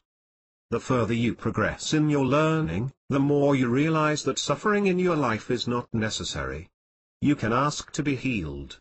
When you believe, and use gratitude with a true heart and positive spirit, the healing will happen. Your whole attitude has to be positive for this to happen. Human beings allow illness to take place in their lifestyle choices. City dwellers live in a lead-polluted environment. They drink 69. Water containing poisons and eat food containing the same thing. This is your choice and of course, you suffer for this. You smoke cigarettes and live in high-stress situations. That is why so many people are sick. Make different choices and move on with positive thoughts towards yourself and others. Choose healing and allow it to take place. But I am a terrible person full of anger and hatred. Know your real nature. Why do all humans, when asked what they want, reply with a car, house, partner, better job, etc.? This is what you think you want, but all you really want is happiness and love. Why do you all want the same thing worldwide?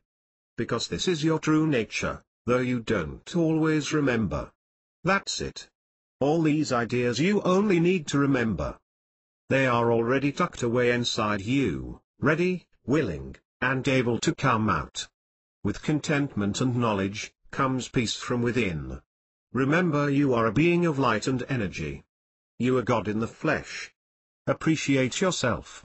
Remember, you are unique as an individual. Your real nature is one of inner beauty.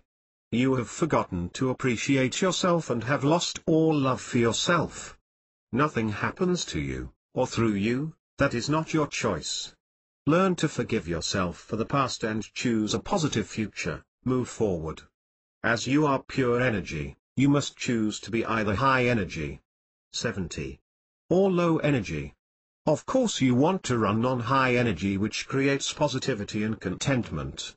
If you choose to function on low energy levels, you choose negative qualities such as anger, hatred, and pride. If these factors are predominant in your life, grief will always overtake you. Only through functioning on high energy levels will happiness and the true ability to take control of your life happen. Life is not random as most people believe, you just allow it be so. You can choose to run on high energy and take control. Remember, you are not alone and army in a bodily form, so don't limit yourself, take control. What pushes your buttons? An uneven power base has probably developed over many years. This could be caused by someone within your family from childhood.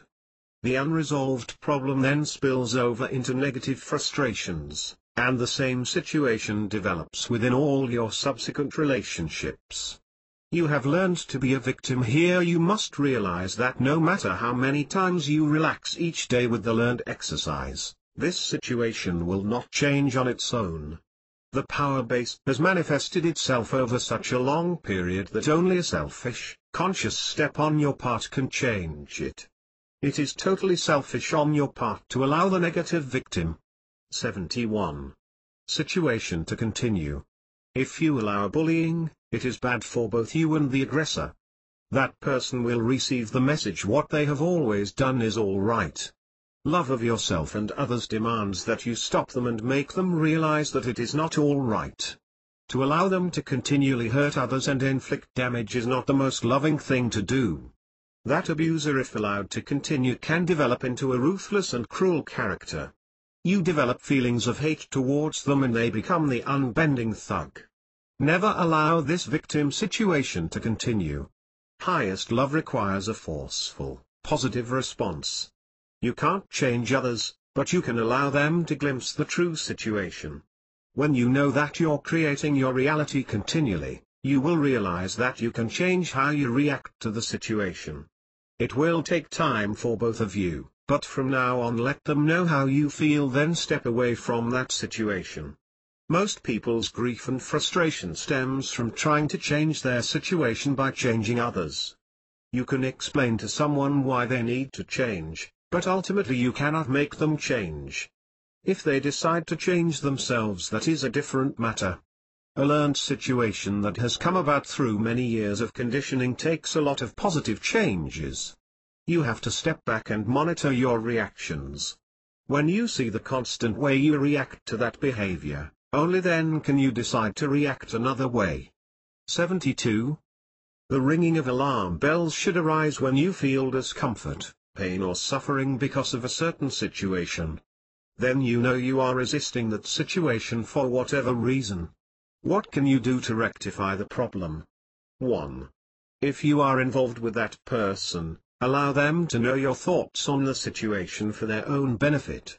Feelings of love cannot be allowed to turn into frustration and hatred without a fight. 2. You cannot change that person, so you either have to stop resisting them and allow whatever happens, or walk away. As you are creating your own reality constantly, you can change yourself and your own reaction to that situation. This then allows the situation to be alright as you have let it go. If you don't, you are creating constant suffering for yourself. 3. If you can't get rid of the trigger, then you must change your reaction. By lowering your stress levels through relaxation of your mind and body, you will be better able to cope with the situation, and maybe come up with a solution. 4. By constantly reminding yourself of who you are, you will know that you choose your past and who you spend your life with. 73. Nothing is random. You are me in a bodily form and you are in the life that you have chosen. Accept this, but realize you can always make another choice if this one is no longer right for you. 4. Letting go of the past and practicing forgiveness. Think of your life scenario. Look into yourself and assess the situation. What problems do you carry with you from childhood? Think about it carefully and honestly. These unresolved childhood situations will come back again and again to haunt you. Look at yourself objectively now, and assess how flexible you are. If you're fluid in your life and in most situations, you are not carrying too much baggage with you now. But if you feel sensitive in your reactions, and have a low tolerance level to life, it means you're carrying unresolved problems around with you. How do you react to small annoyances? If you're feeling you are overreacting and flying off the handle to everything, you have a problem. Your threshold levels to stress show how you're coping with life. Depending on how low your coping mechanism is will show how little you've resolved your problems. The lowest threshold and you will be an addict, mentally ill and deeply into self-destruct mode. How much you're into destroying your life and the lives of those around you will show how little you've faced your problems. You might think you've covered up everything nicely, but they'll always 74. Resurface, usually when you least expect it. High stress threshold levels show you are able to resolve your problems. You're distressing your mind and body and going forward in life. Keep up the good work and continue to distress, and your life can continue fluidly. You have a choice. Either step forward and try to resolve things or spiral downwards, often taking along those who you are closest to. Ultimately, this will often lead to suicidal thoughts and actions. Or, change to positive behavior and create your life how you want it to be. Decide which way you are heading now and the course of action before it is too late. Forgiving others and yourself. Guilt. That's the key word. You've learned to feel guilty about everything. You've always been told that you are bad from the start. If you've ever done something that a person with power over you at the time didn't like, you were branded bad and unmanageable. Whatever you did was always wrong from that power-based perspective. You have been taught to feel shame for being born less than perfect. God will punish you for being imperfect, you are told. That punishment can take the form of smacking or abuse as a child, to mental and physical abuse as an adult. The parent and tormentor have taken on the role of God in deciding what you are to be punished for. 75. But you eventually think you deserve it. Know that you are me in physical form. Therefore you were born perfect and have nothing to forgive yourself for. All the rest is a learned response to a victim situation. Why would I ever create anything less than perfect? If you look at the tiniest snowflake or flower, you know that everything always starts perfectly. The snowflake and flower have short spans of existence, but even when they wilt and melt, they are in tune with the laws of nature. Nothing ever happens out of rhythm.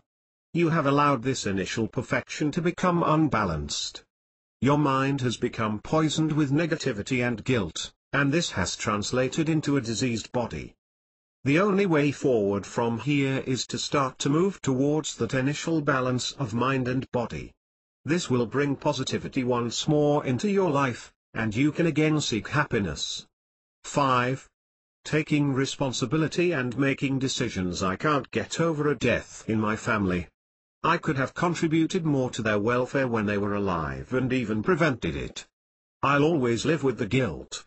I've always lived in an abusive environment.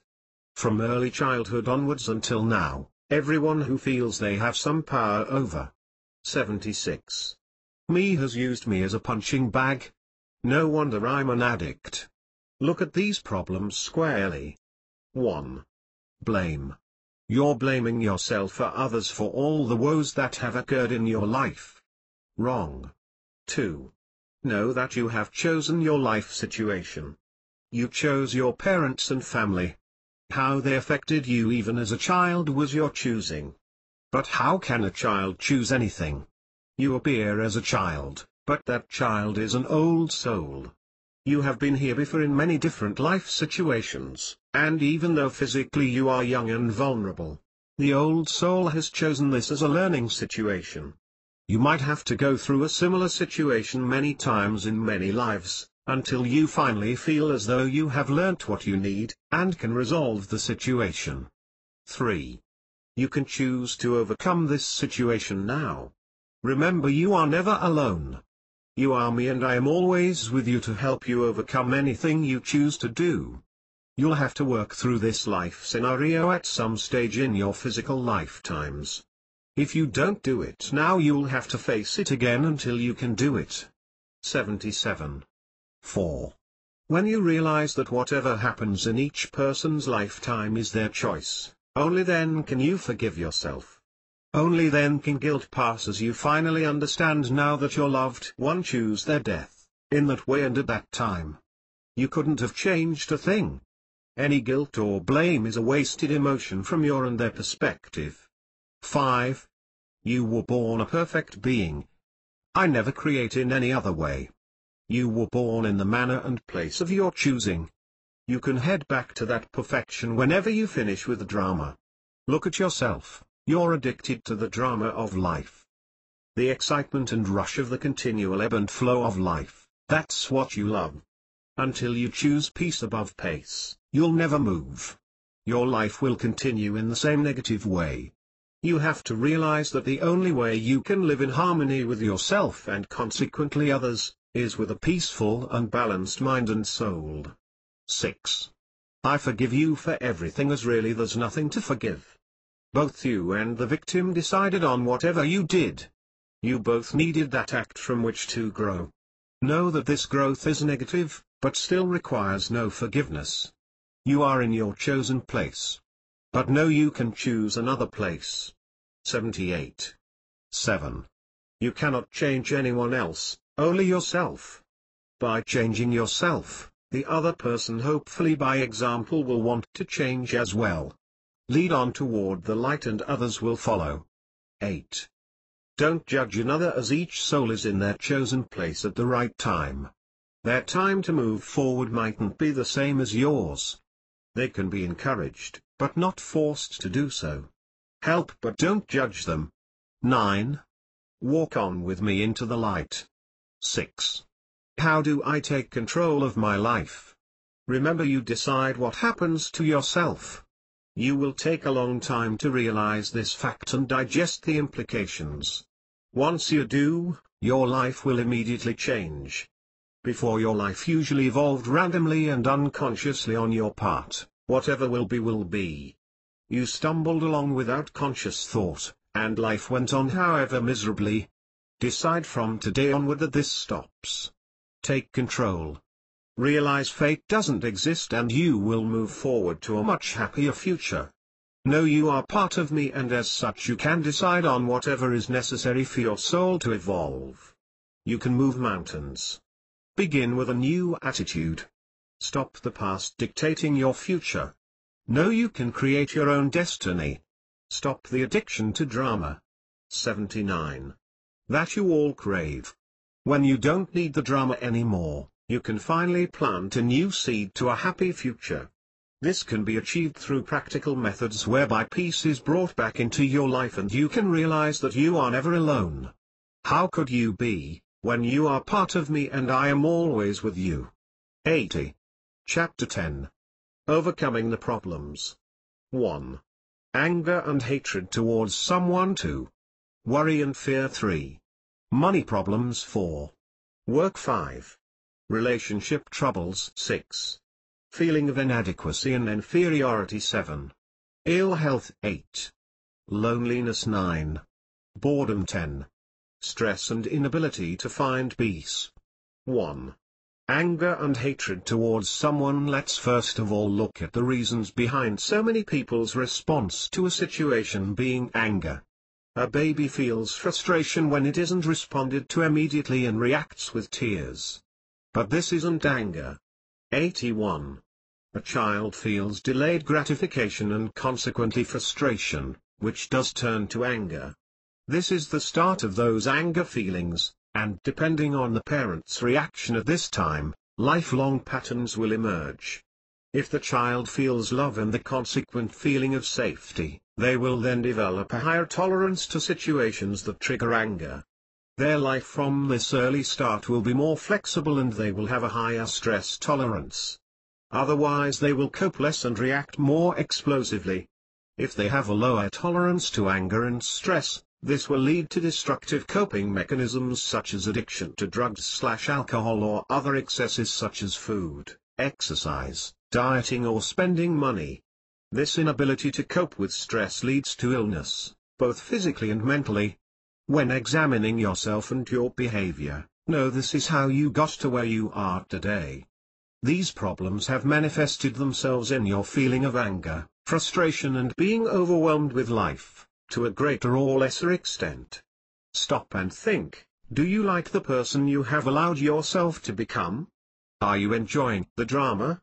The feeling that you're not responsible, the person you hate is that person is to blame. That person needs to suffer the same way you have. An eye for an eye. You're continually fueling the flame. I hate them. They ruined my life. I'm spiraling downwards due to them. How consoling it is to know that it's not your fault. 82. Well, it is your fault. You have allowed yourself to become this way, but this is not your true nature. This is your learned nature. Your real nature is not this fearful, frustrated, angry animal, but that of what you could be. A loving, distressed and peaceful individual. Remember who you are here. You and I are one. You have the total power of choice. You have created this reality over a lifetime. When you decide to change that created picture, you know you can. Remember that you chose your childhood setting. You always thought it was random, but it wasn't.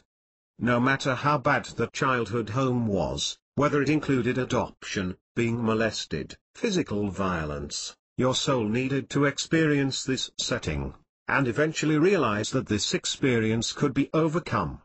You will keep choosing this setting until you learn how to overcome it. There is no escape, until finally you know that to resist the past is pointless. Past circumstances can never be changed, or present people from that past, but you can choose how you react to them. Allow these past triggers to always chafe and you will never move on. You'll turn to an obsession to try to blot it out from your memory. This can take the form of drugs, alcohol, gambling and eventual illness, anything that will blot out and ease that memory. Unfortunately, the past cannot be erased, and unless you let it go, it will only hurt you in the end. Resisting it only increases the anger and hatred. Accepting it stops the pain and suffering and allows for 83. The letting go. The trigger may still be there, in the form of childhood figures, but as soon as you realize you both chose to be in that situation, and ultimately when you leave here you will thank that soul for allowing you to experience that reaction. Only then do you know it's useless to resist the past, and the suffering then can finally end for both the victim and abuser. Allow whatever happened to be, it will lose its power and dissolve. How do you forgive yourself? What's happened to you in your life? Is it something that's unforgivable?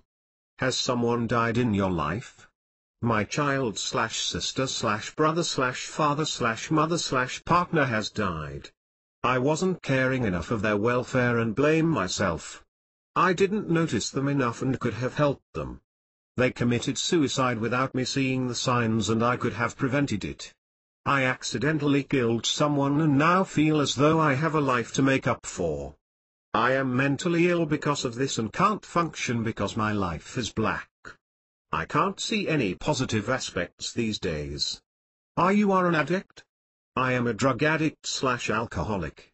I have made my life and others' lives hell, for a long time. I can't fulfill my potential because of this and have to be looked after by others. 84. Are you physically ill? I have been ill for a very long time and could die of cancer/heart attack/tumor at any time. I'm really just waiting for it to happen and will be pleased when it's all finally over. If only I had been well enough to contribute to others' welfare and fulfill my life's true potential. Every one of the life scenarios that is mentioned all carries with it massive guilt for the individual. I'm useless just living in a park/on the streets drinking/shooting up all day. But I was raped by my father. I'm responsible for my child's death. If only I hadn't accidentally murdered my girlfriend in a wild fit of rage. My temper should be more under control. I should have visited my mother more often and checked on her. If only my teenager had told me about the problem they were having. I could have stopped their suicide. But I didn't know. I wish I wasn't dying of cancer and could see my children grow up. But I can't and they just have to learn to get along without me. 85. Know that each soul has lived these situations. You might feel your life is together now, but do you know what happened to your soul before this lifetime? If you did know, you would view life very differently now and wouldn't be so judgmental. Your mind doesn't remember these past experiences, but your soul does. The "but for the grace of God go I" means you do remember dimly that you have had similar experiences, but just can't realize now anything specific. You all could have had any of these happen to you previously and you have had many of them occur. Remember you have been male, female, rich, poor, powerful, and powerless before, according to the realizations you needed to achieve. Every soul has had very difficult lives. Only by experiencing difficulty and eventually working through it, can you grow and learn the knowledge needed to survive and ultimately overcome this physical life. No, you aren't alone. Know that every person you meet has been through a similar situation to you at some stage in their physical lifetimes. You have to work through that situation at some stage. Even if 86. You can't do it this time, you'll have to do it next lifetime. All situations you will ultimately have to face. You are me in a physical form. I allow you, and want you to forgive yourself and move on to more positive learning experiences. It might take many lifetimes, but it's your choice. It is your choice. Know we are one and realize you no longer need the drama. Truly know this and you will be set free. Realize this ultimate truth and you will no longer feel judgmental to others. You also have passed through this same life stage.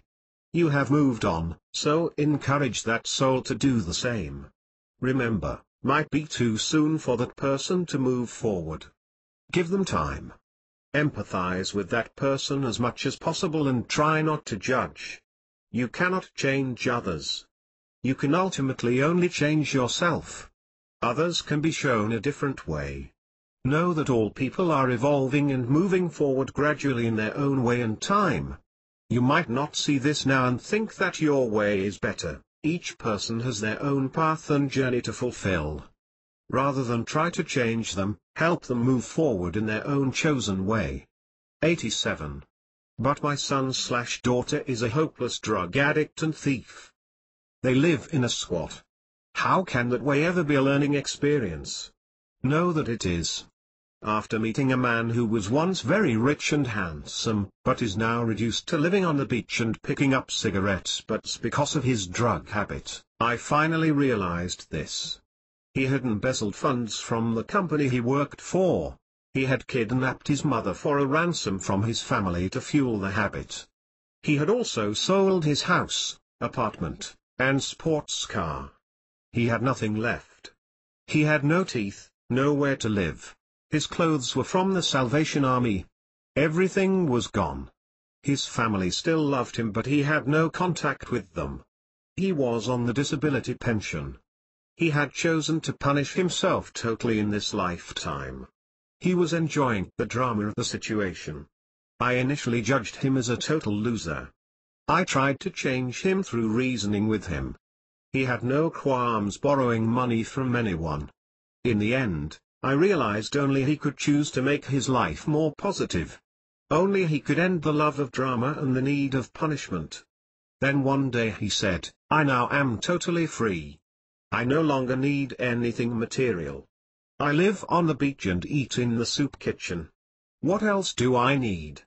I'm still looking for a high through drugs, but that won't change. Don't try and change me." 88. So there can be learning in any life. Try to guide and help each person, but don't try to judge and change that person. How do I stop myself from getting angry and stop anger in others? As soon as you feel the heat of anger arising, do something about it. Cool the feelings in some way. Stop the reaction. Lower your voice, unclench your fist, reason with yourself. Know that you are a peaceful soul. Reason will eventually prevail anyway, with or without this unnecessary anger. Don't allow frustration to build up.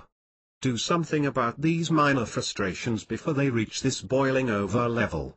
Start relaxation techniques and realize you are a peaceful soul. Deal with these out-of-control frustrations, one by one. See things in a wider perspective. This is only one of your many lifetimes, which is very short anyway.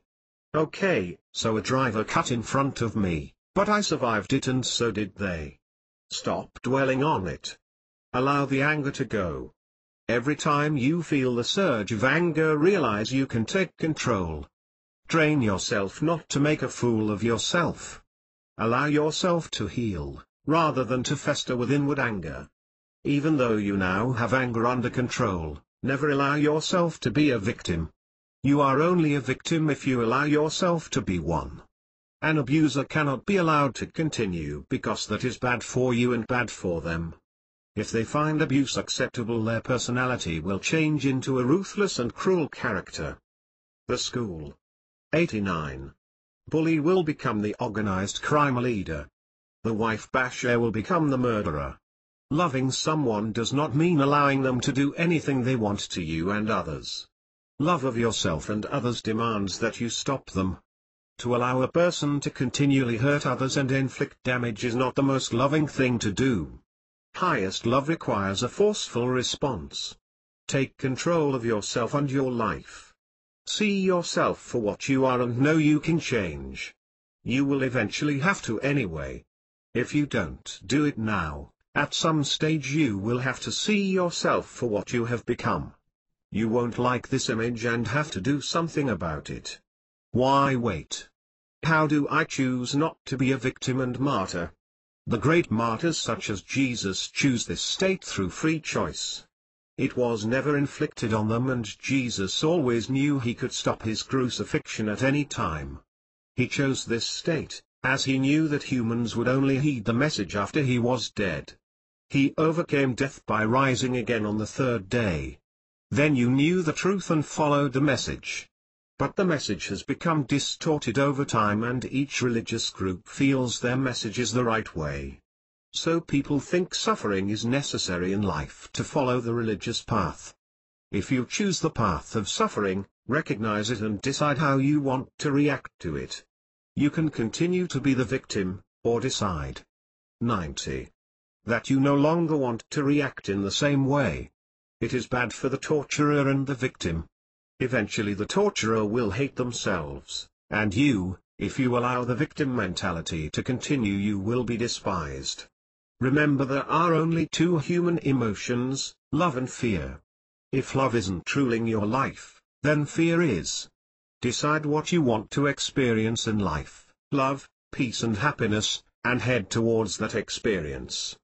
When you start to move away from fear and feel hope, you are finally heading toward the light. Nothing plagues humans more than having an inferiority complex. This is why you allow yourself to become a victim in the first place. It's easier to allow a do-nothing situation than to start a change. Your feelings of inferiority have probably existed for as long as you have.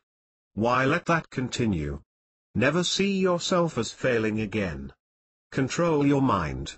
Practice finding peace, and this will automatically induce success in your life. Whenever a negative thought enters your mind, cancel it immediately with a positive thought. Of course you can do it, surely you are as good as anyone else, and you are becoming a peaceful soul at the same time. Depression leads to building up negative thoughts and imaginary obstacles. Why are you worried about what might happen? Well, the worst always happens. Now that you are a peaceful soul, only there. 91. Best will start to happen. If a few difficulties arise on your path, minimize them. You are not alone. Remember, you have me. You are my body. Why would I let you flounder alone? You can overcome them now. Look at your positive aspects and realize your abilities so you can develop a wholesome self-respect. Everyone is good at something. No, we all have much to contribute in this life, even if it's only something you think is small, like talking to a friend in need. Don't let yourself down again. Make the move, learn to become positive today. I can never overcome feelings of inferiority until I learn how to forgive myself. Feelings of guilt forever plague me. Most people experience guilt feelings for a large percentage of their lives. Guilt directed towards them by their parents. Blame pointed at them usually by people who cannot accept the blame themselves. How many parents blame their partner, or their children for problems that arise in their own lives? They should accept the guilt themselves, but it's much easier to put the blame on someone else than take it yourself. Who is easier to blame than the person closest to you? How often do we hear, "I would have been / could have done something with my life except for you"? Realize that guilt, and the resulting feelings of inadequacy, are very normal aspects of life. Some people cover these up by being 92. Overconfident and aggressive. Underneath it's still the same feelings of inferiority. It just manifests itself in different ways. Check yourself throughout life to make sure you're not doing exactly the same things that others have done to you. Don't allow guilt and blame to enter your relationships. Try taking the responsibility yourself. But if I take the responsibility myself, then I'll feel guilty and won't be able to forgive myself. How do I achieve a forgiving attitude towards myself? Remember, you are changing deep-seated feelings here, and these require a lot of shifting. Whenever someone dies, the people closest to that person often feel they are partly responsible for their death. They feel this often as keenly as if they had actually murdered them. How can you be forgiven, and forgive yourself for this death? You think you could have done something about it, you could have saved them, and you could have made their life happier and more comfortable. Know that each person chooses their own fate. This is often hard to accept, as you feel your destiny is in my hands alone. It is not. You have free will, and you use that free will to live your life, even if you don't realize it yet. It is not possible to change another person's decision as to their fate. Everything that happens to you, or through you, is your own choice. You choose your own path. You can help others along that path and try to guide them, but that is as much as you can do. This. 93. Realization will change your life. Take responsibility for yourself and alter your own life, but you cannot change another's life without them choosing another path. This path may not be the one you were directing them to, but this is their choice, therefore you must respect it. Guilt on another person's behalf is wasted emotion. You could have made a slight difference to their welfare, but know that they chose their ultimate destiny. Remember the harm hanging on to resentment can do, not to the other person but to yourself. Hatred means fear, and stress will ultimately make you ill. From now on, let go any resentment and sadistic pleasure you derive from feeling guilt. You can choose another reality for yourself. When you stop resisting the past, and know that you and that person you feel guilt about, or anger towards, chose the past, then the guilt and anger can finally melt away. Guilt and anger cannot exist with choice, they only exist in a non-responsible environment. When you realize you choose your reality, any guilt fades away. Start rebalancing your life. You are never alone, and I always know exactly what happened. In your mind, seek peace rather than storing up old hurts. Start to distress your body and relax your mind. Allow peaceful thoughts of past scenes that created happiness to fill your mind. You will find there is no room left for any hatred, only love. Calm yourself over a period of time, use your infinite source of strength, and you too can finally be set free. 94. The way to alter and change human destiny is to make a different choice. Only then can lives alter and forgiveness occurs. Forgiveness brings blessing, love and joy rushing towards you. Knowing you are ultimately only responsible for your own fate, you can help and try to guide others, particularly children. We are all old souls, and at some stage of our existence we must take responsibility into our own hands. You are worthy of forgiveness, and you, and only you, can turn your life around. Start to feel kind and peaceful feelings about yourself. 2. Worry and fear. Mounting frustration with the way modern life is heading has led many people back into their homes, which is the only place they feel safe. Their home is the only place left where they feel they can control the environment, and where they don't have to worry about the constant pressures of everyday life. It's where their family and friends are. It is becoming more and more, by choice, the center of their universe. Home has become a refuge from what people increasingly perceive as an out-of-control world. A world where time and energy is constantly eroded, which leads to a sense of loss of control.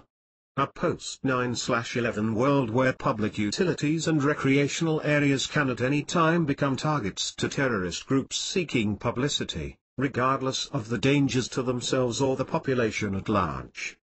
95. This has resulted in a general malaise among the population, with many people less optimistic about the direction the world is heading and their own position within that world. The increasing problem of loss of job security, doubts about the economic climate, which in turn results in less confidence about taking on a mortgage and a family. The increasing need of instant gratification that leads to debt and more spiraling fears. The downward turn that many people feel their life is taking, have led to emptiness and more worry. A more modern, more affluent world promised to deliver increasing confidence and less fear. But this hasn't been the case. Increasing affluence has been chosen above love and happiness. What can be done about it? Can action be taken now before it's too late? The feeling of life being out of control has led too many people thinking that God has abandoned them. God is only a delusion, writes Richard Dawkins. Believing in God is a backward belief system. Religion only leads to the foolishness and primitivism that is the world today. Religions justify belief in suicide bombings, subjugating women, and can be used to fuel any mania. Religions keep the population living in fear and hatred of each other. The other side of the coin is the religious right. Whatever the Bible says is written in concrete and is the only belief system. The religious creationists claim the world is only 6,000 years old. 96. And that the earth was created in 7 days doesn't answer the questions either, or lead to a more tolerant and forward-thinking society. All these extremes create is more hatred and fear. People are left floundering, clinging to the only rock of routine and family. They want to understand and emerge from their walled castles, but how can they when each message is so conflicting, and even if that message was heeded, where's the hope for the future and the answers in them anyway? The answer is that belief in religion has created hatred and fear. It has made you feel separate to me, and live life in the fear of constantly being judged, and coming out badly.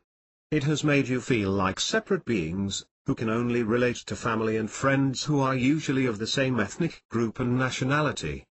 Even within democratic societies, people cling to who and what they feel they know. This leads to envy and suspicion.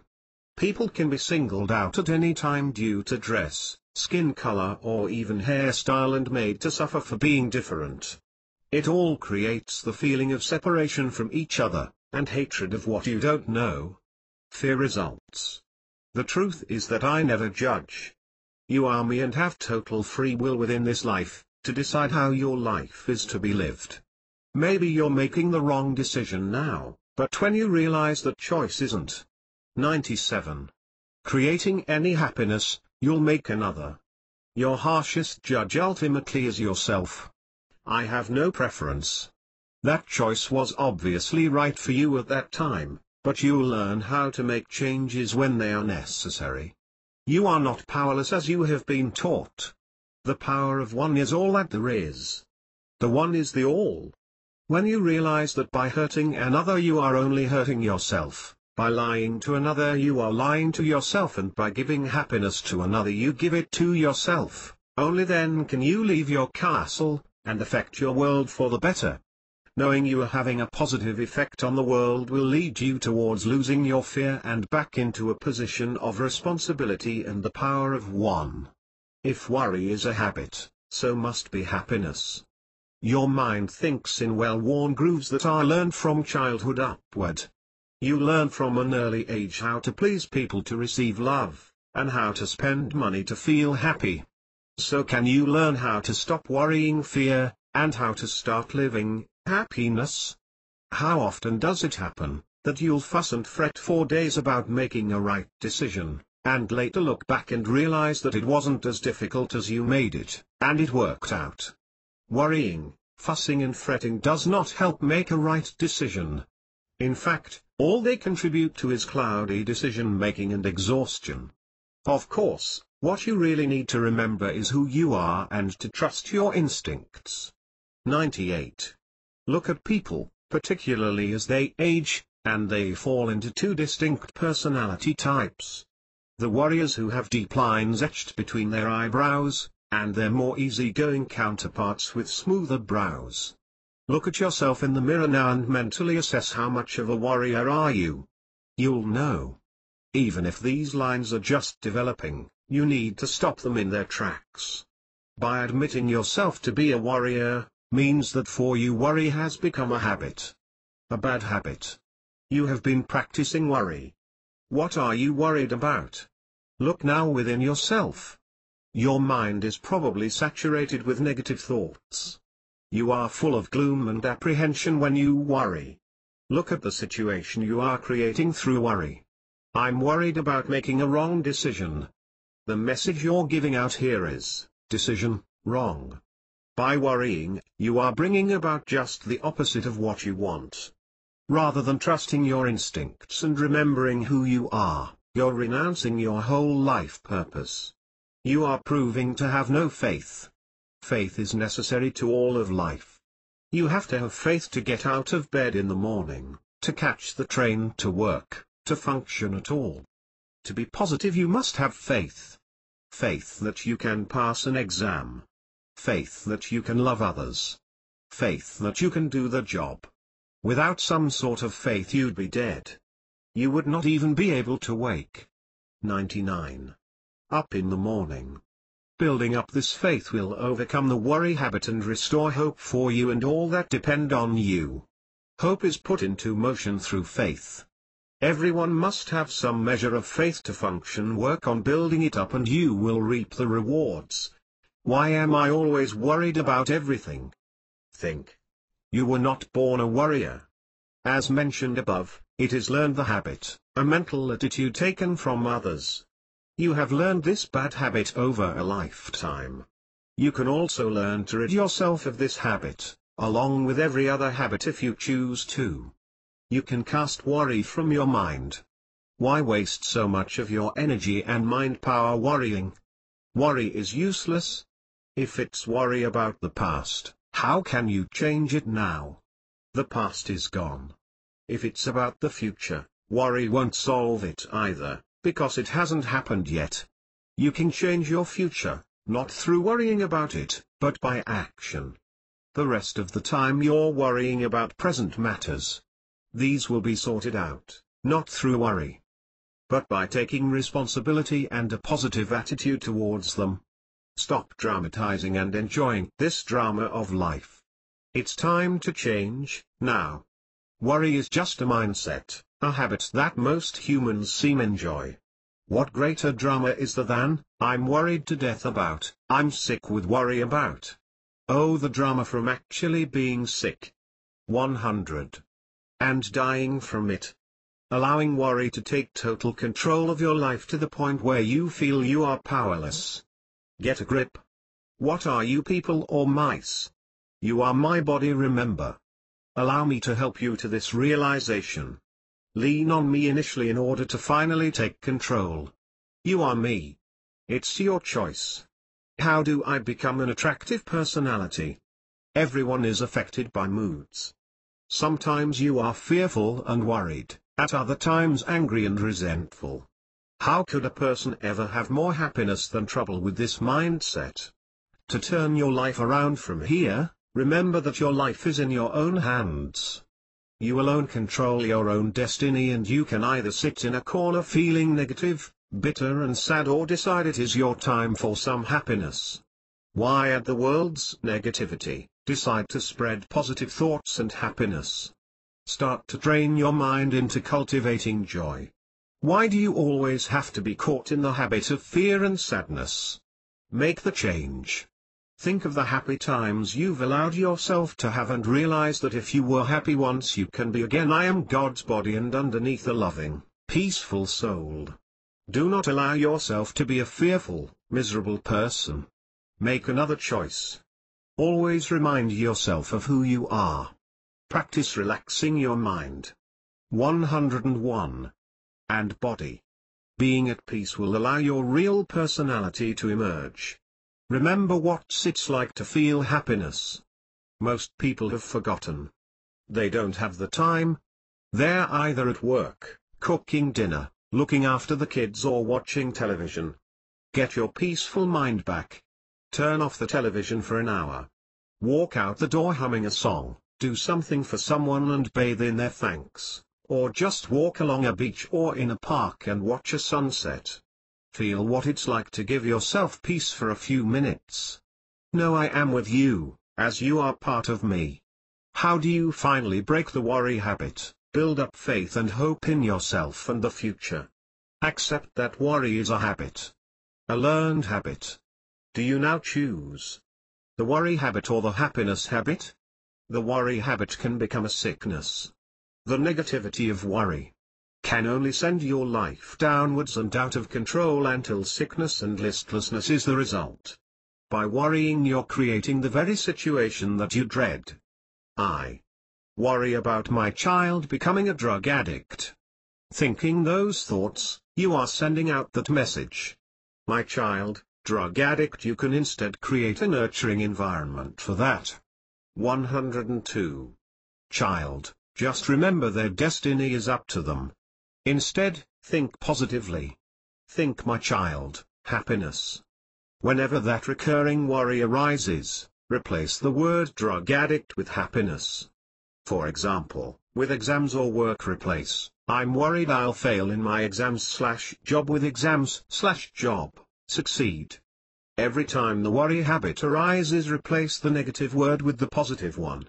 Thereby contribute to life's happiness, not failure. Tidy up your act. Clean up and throw out your rubbish, literally. Have a clean and uncluttered environment in which to live. You will feel a huge burden lifted off your shoulders by doing this. Space gives you freedom. You will finally feel as though you can breathe and start again in a positive frame. Look at the reason behind your clutter and its link to past insecurity. Move on from here. Think of what you are worried about. According to case studies, 40% of worries are about the past, 50% about the future, and the remaining 10% are about now. The past you can't change, it's over. Why lock yourself physically and mentally into this wasted emotion? You need to practice letting it go. The realization that you chose your past will 103. Go a long way towards overcoming it. The future. How much different will a future be where everyone reaffirms faith in this world? Where each takes responsibility and knows that what is done to one is done to all. To know you're only hurting yourself when you hurt another and that you are all one. Everything is connected. This is choosing calm and peace. The present. Know who you really are. You have control over your body and environment.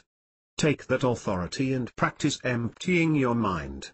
Say to yourself, I am now emptying my mind of all insecurity, fear and doubt. In the place of this anxiety, fill your mind with peace and calm assurance, I am allowed to be happy and secure. You are part of the spiritual presence, so trust your instincts and eliminate fear and worry permanently. Remember we are one. Meditate on peace. I forget those things that are behind and reach forward to those things ahead. I take control. Repeat that while concentrating on peaceful thoughts. Reach into your mind and one by one remove all the anxieties and fears that have built up. Believe you can do it. Affirm, I am now emptying my mind of all insecurity and doubt and filling it with total calm, peace and hope. Know you are no longer alone making this. 104. Decision. And with this newfound power you will succeed. Whatever the stress, whenever you feel you cannot cope, reaffirm, I choose to be calm and peaceful. A peaceful mind is a mind that can make quick decisions. It's a mind that knows the right way to go and will not be driven to anger quickly. Only a worried and frustrated mind has a short fuse that needs anger management. You will begin to know what to overlook. Why stress on something you cannot change? Accept that which you cannot alter and realize the bigger picture. Know that life is short and that only love, happiness and peace matter in the end. What do small irritabilities matter anyway? Most things quickly pass if allowed to. Affirm faith in the future. Despite all troubles and difficulties, you are still alive, the world is still here, and you all would choose for that to be so. You are a powerful being and can make a difference. 3. Money problems. Of course everyone wants a comfortable life, but how does making money fit in with a spiritual life? You have long been told that money is the root of all evil, that money can't buy you love. So how can you have money and be happy too? Or is this not possible? Yes, of course it's possible. This ambivalence that money leads to all the problems that arise is not quite correct. Yes, you want it and resent not getting it, but partly you are rejecting it, as you think it's not going. 105. To lead to happiness. Wow, you are confused. What can you do about it? You have to solve these mixed messages, or you'll always have money problems. Here you are sitting around thinking, what am I going to do? This seems like a constant habit. I'm always broke. We just scrape by constantly. You are feeling sorry for yourself. Thinking that way has become a habit, so in the end you say, I'm sick of trying. What's the use anyway? I give up. So, are you going to sit around despondently forever? Or change it? Change can always take place at any time throughout life. If you choose change, it will happen to you. Expect the worst and that is what you will get. The drama will continue. Expect the best and that is what will happen too. Expect positive change and your problems can be overcome. You just have to decide you want this to happen. Stop and remember who you are. You are creating your reality. As you are me in a physical form, how can you fail in life, unless you choose to? I want you to have the best from life and great happiness. What else would I want for myself? Why are you choosing a life of lack? That's lack of joy, lack of money, lack of peace. Altogether, a lack of any success in life. Don't be in doubt about your choice here. Choose lack, expect lack. But choose abundance, and what else could happen but abundance? Affirm that you want money and success. Think continual. 106. Positive thoughts about it and work towards it. Remember to always keep things in perspective though, Balance in life is all important. Learn when you have reached that comfortable stage, and when to slow down your forward motion. You'll know this upon reflection, and just remember your ultimate goals of love, joy and peace, which the money is only contributing towards. Money is only a tool, another form of energy, to be used thoughtfully. Don't be surprised if in the end, as you cross the comfort threshold, that money becomes gradually less important. Always have faith in yourself. According to your faith will you achieve your goals. Be grateful in advance for your success, as now it's assured. Being grateful works positively and helps bring about what you want. This will produce the miracle results you are working towards, and finally achieving the successful fulfillment of an abundant life. Put your whole force into it, concentrate totally on removing any problems, and they will just melt away. Power creates an irresistible force. Give it your all. After that, it's impossible to fail with positive thinking, only success can follow. Change your thinking now. Every day say to yourself, I expect the best, and you'll get it.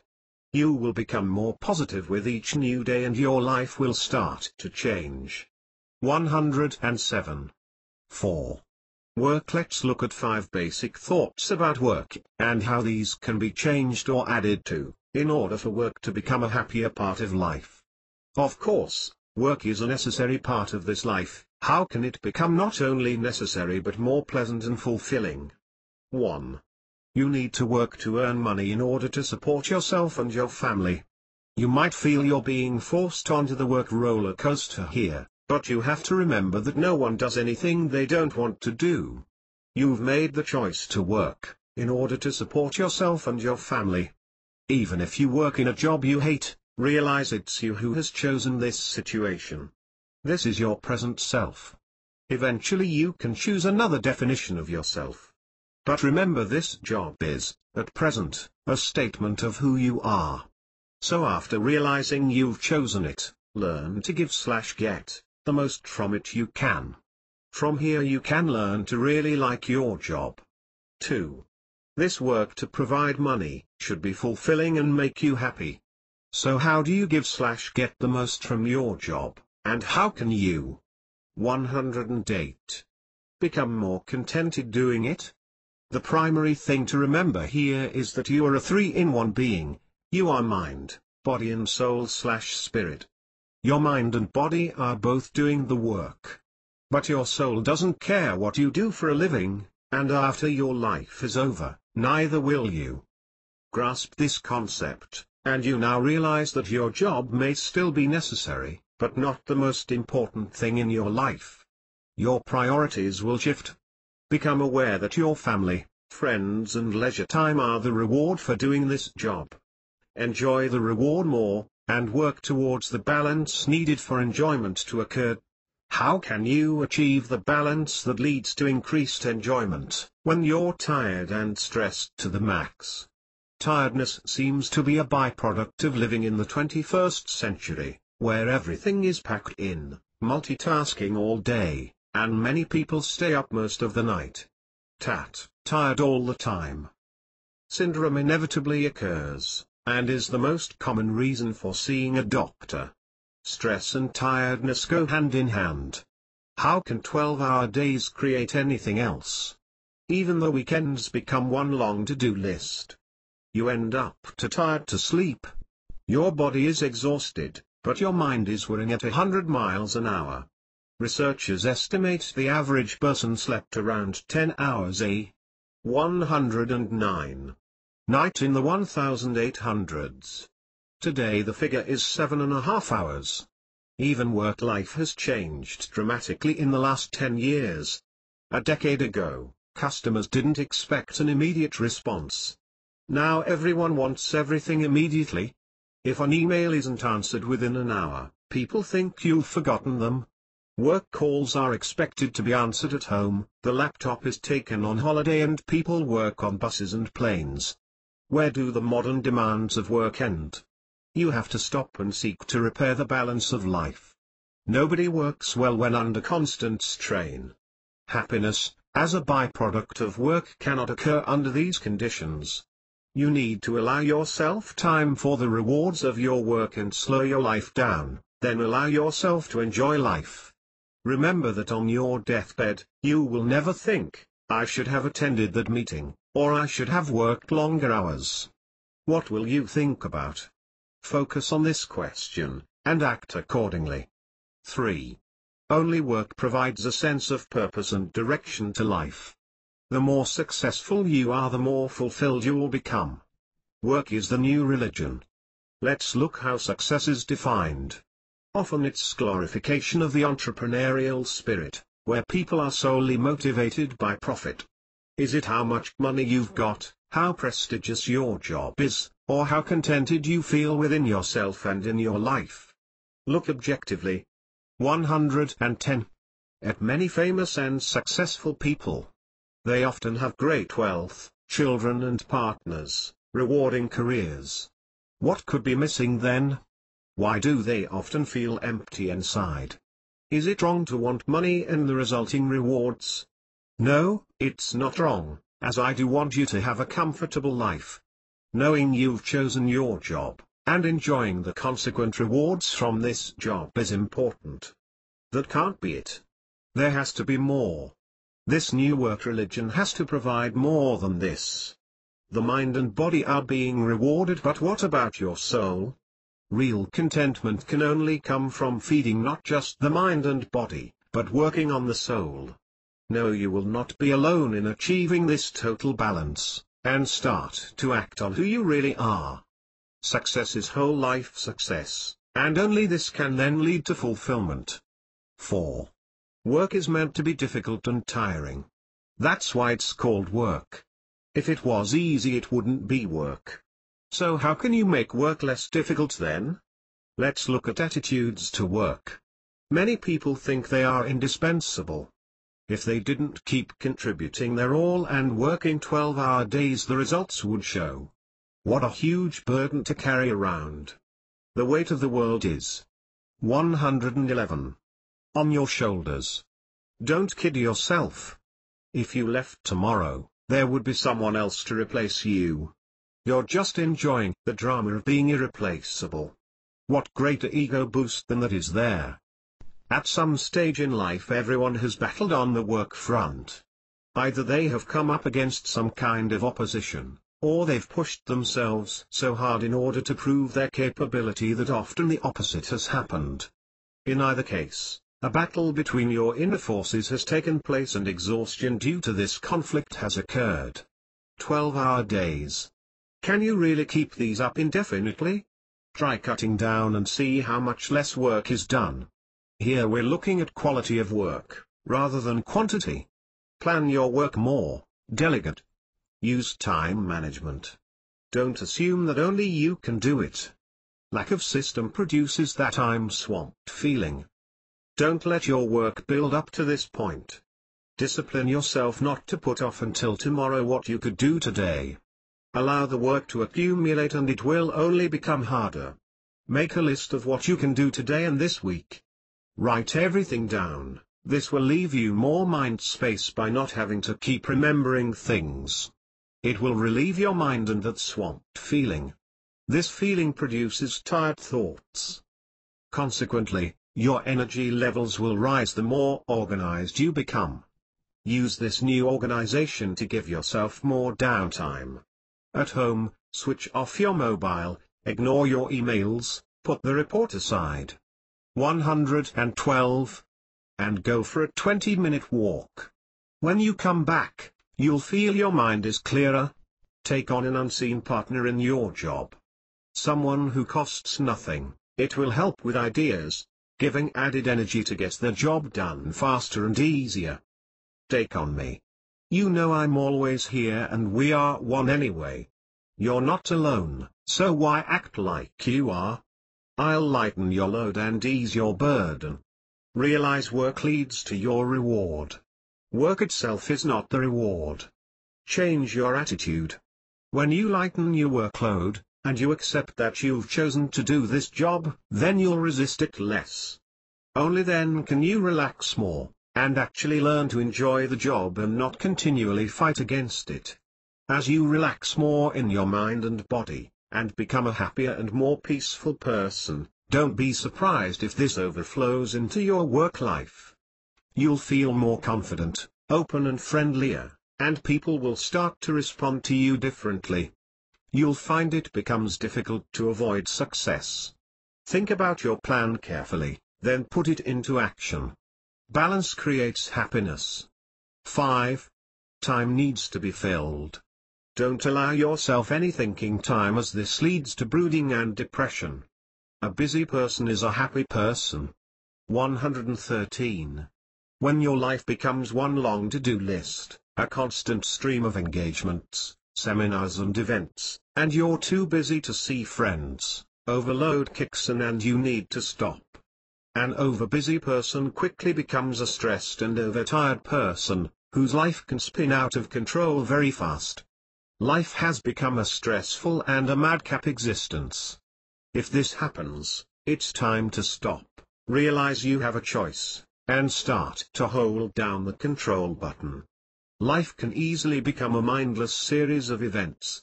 On it will go, with pressure arising from work, children, parents, study and partners. The treadmill will continue in this mindless way, until the body can no longer keep up the pace. Stop. No, an overbusy person can very quickly become an exhausted and ill person. You need to think about, and reassess, your life. Who you are, what you need and where you're heading. You have to start to prioritize. You need to choose to slow down and bring balance back into life. Write down what changes need to be made, and start to make them. Either you choose the balance or your body will choose it for you. Your body yearns for more peace and rest, and you've got to think of ways to achieve this. You don't need to give up your life to get a life, you just need to rethink and rebalance it. How do you cope in this conflict situation? Realize firstly that nobody can give their best when they're straining. 114. And stressing every day. The person who works in the easiest and most relaxed manner will ultimately win the work war. That person gets the work done in the shortest time and the work will show the mark of skill. Bring peace into this situation. You only need to spend 5 minutes in the morning and afternoon reminding yourself who you are. I am a peaceful soul who can control any situation. Easy does it. You do not need to press and strain. Take it all in your stride. You can handle the job. You know the work well and are competent to deal with it, therefore have no fear or nervousness about it. You are my body and I am with you, so how could you fail anyway? This will give you a secure feeling of peace and confidence to go about your business. You now have extra help in all areas of your life. Don't take yourself so seriously. Lighten up. Everything and everyone is not totally dependent on you, even though you have convinced yourself that this is true. Stop taking the weight of the world upon your shoulders. Everything will go on without you even though you might not believe this now. If you died tomorrow, would your company collapse? Forget it. Be positive about your job. Stop fighting it and go with the flow. See the bright side of the work. Talk yourself into liking it and seeing it as a pleasure, rather than a drudge that you have to do. Eventually you might not even have to change your job if you can change your 115 attitude. Don't let yourself become swamped. This happens when you put off things. Decide to do each thing one at a time, in an orderly way, and eventually all of it will be done. Don't try do it all at once, no one can. Take it at a steady pace, prioritize each job and your efficiency will increase. I'm there to help as well. Change your mental attitude. Think it is hard and it will be. Think it will be easy for you and you'll easily do it. Don't strain the brain. Think just about the work at hand, rather than adding to your brain load with stress and worry. Just go forward one job at a time now and you'll kick yourself for being so negative before. Look closely for easier ways of doing things. Don't take worries home with you. do the job the right way the first time and there'll be less problems further on. The right way is the easiest. Remember, it's easier for you to keep everything up to date than carrying it around with you. Accumulated work makes you tired before you start and will affect your energy level. Don't drag old work around with you in your mind. Prioritize with lists for the week and stick to this schedule.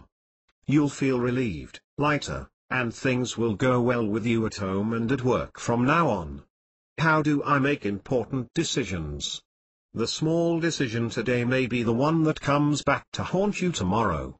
Historical careers are often based on these seemingly small 116 decisions. You perpetually worry about this and question, how will it affect my life? At least you are accepting now that you make the decisions that affect your life. You have free will to choose. Be quiet and still. How can you make a good decision without a peaceful and orderly mind? You are going to need all your deductive powers and for your mind to be at maximum efficiency. Relax your body and know that you are a peaceful soul. You're now ready. You see things as so bewildering and confusing. How is a wise decision possible in this world? No, it is. When you're making the choice from a peaceful mindset, the right choice will come, and clearly. Remember, you are no longer just a powerless individual alone to face it all. You are together to make these decisions. A decision made from a peaceful mind, done in a loving way, can never be the wrong decision. Don't rush each decision as everyone tends to do. You don't have to choose straight away. Never force it. Weigh up the pros and cons and give your mind a chance to make the right choice. Trust yourself that the decision is the correct one. If you do it in this way, it will be. Don't keep looking back and pondering it. Accept it as the right choice and that you can move forward from here. 117. 5. Relationship troubles. Who am I and why are relationships necessary? These are the vital questions of life. As you already know, you are pure energy in a physical form. You and I are one. But why have you chosen to experience a physical body? Because a physical form is the only way for you to experience objectively who you really are. Objective experience requires others to relate to you. This leads to the need for relationships. Relationships happen at the beginning of your life due to your choice. You decided on the setting for your life long before you entered it. You chose your family as the perfect vehicle from which to experience what your soul needed. How you react to that family throughout life is then up to you. Even if you begin to hate that family, and blame them for all your problems, you will ultimately understand that you chose that family and why. The safer you feel within that family, the greater will be your coping mechanism throughout your life. The more stress you felt within your early family environment, it is more likely you might be attracted to addiction in order to blot out that beginning. This of 118 course will lead to relationship problems and avoidance issues throughout life. How can you change and look at your past differently? The past has already happened, and therefore unchangeable. But, how the past affects you now can be changed. How you look at it may need to be altered for you to move on and experience happiness. The people from the past that haunt you now can't be erased. They can be constant triggers that still affect you. Your reaction to these triggers is what can be amended, so you can learn how to stop them effectively. Until they are addressed, they will keep coming back time and again. As the past is a fact, realizing you chose it and accepting this will go a long way towards overcoming it. You now know you needed that past tolerance, and the pain, discomfort and suffering it caused is really a waste of time and energy. The hatred you feel is only stopping you from moving forward. At the end of your life, you'll see the life scenario that you now view as impossible to overcome as a loving agreement, entered into by your souls in order for you, and all those involved, to grow. So allow it to be all right, stop resisting, then can you eliminate the suffering. The triggers that caused this suffering might still be there, but you have to work on yourself in order to cope with, and finally overcome them.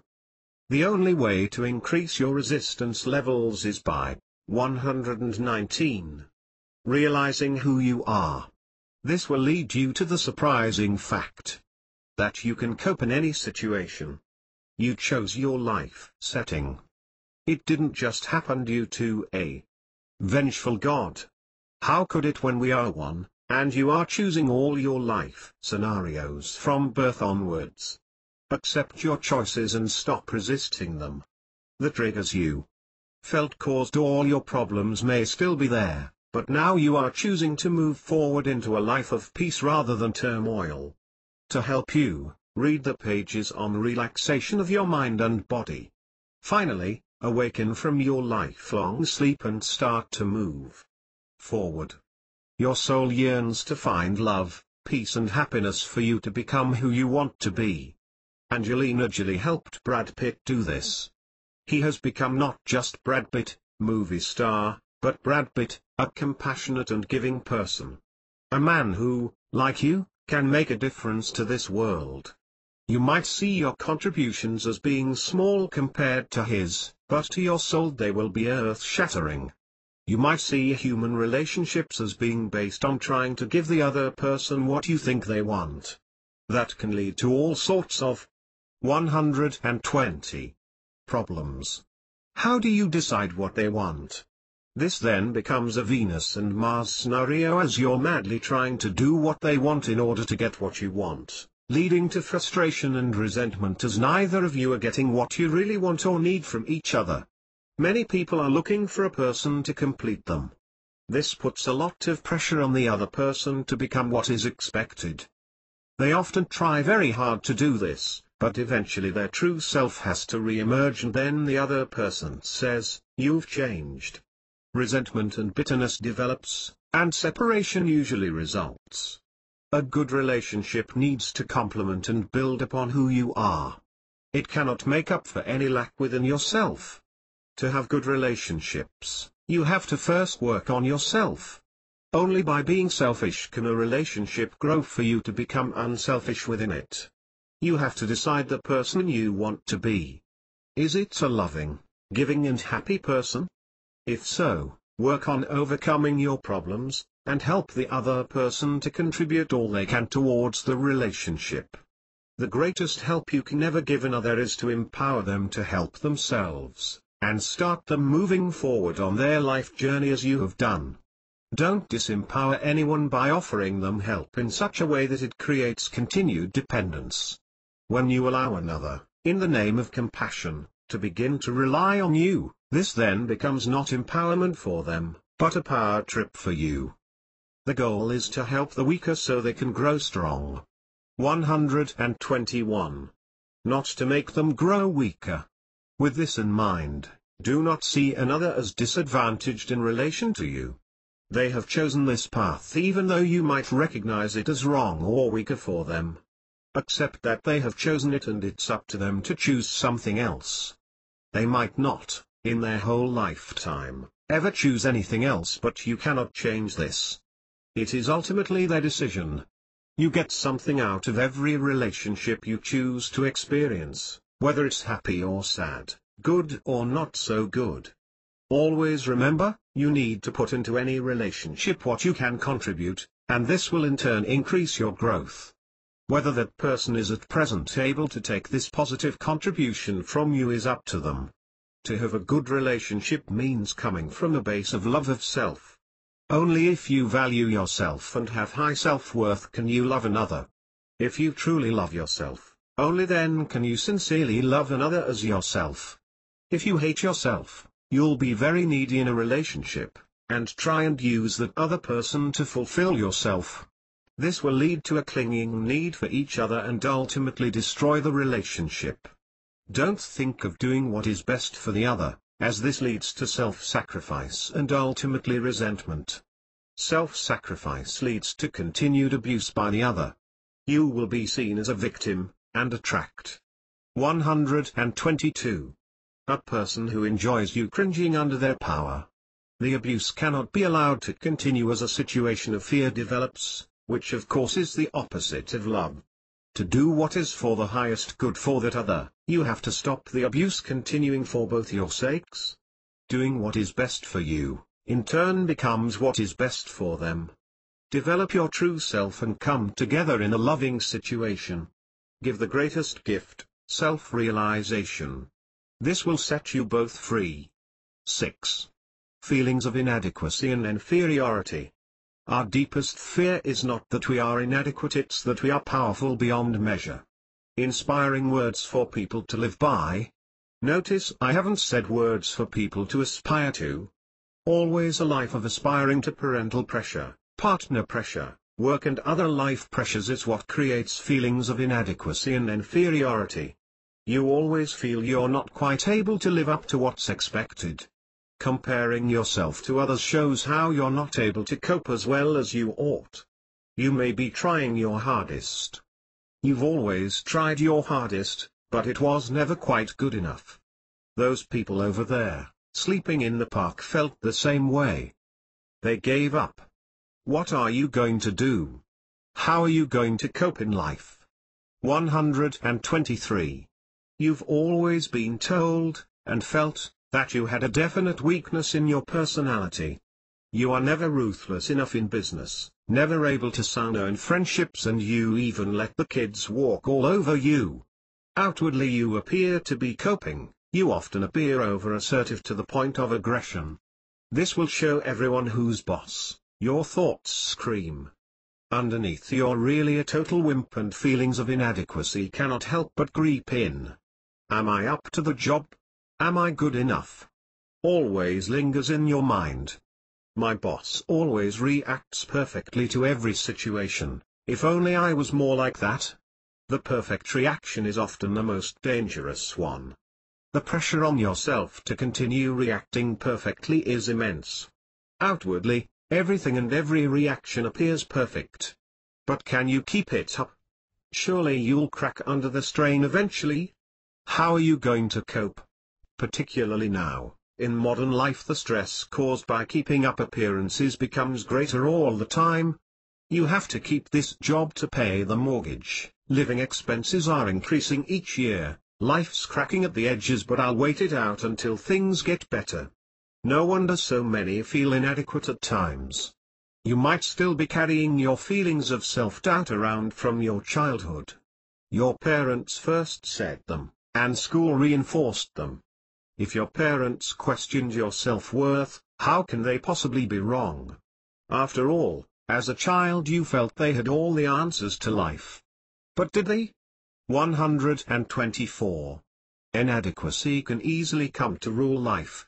It can lead to living on a park bench, substance abuse and safety fears, which can lead to a person never being able to leave the house.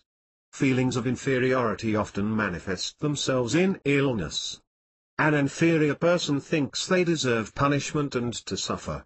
If you want and ask for suffering, of course you'll get it. No doubt about it. Do you ever feel the things you want flow away from you, rather than towards you? This happens to many people, it hampers their lives, making them miserable. You are leading a life of lack. But your biggest lack is lack of faith in yourself. You don't deserve abundance, do you? Well, with this mindset, don't worry, you're never going to get it anyway. Lack be yours. Stop the abuse. Please. Why do you always have to feel inferior? Why do you always have an excuse for not fulfilling your true potential? Yes, it's an excuse. How easy is it to grovel and say, I couldn't live a better life because I didn't have the personality for it, the social skills to cope, the right background and start in life. Cop out.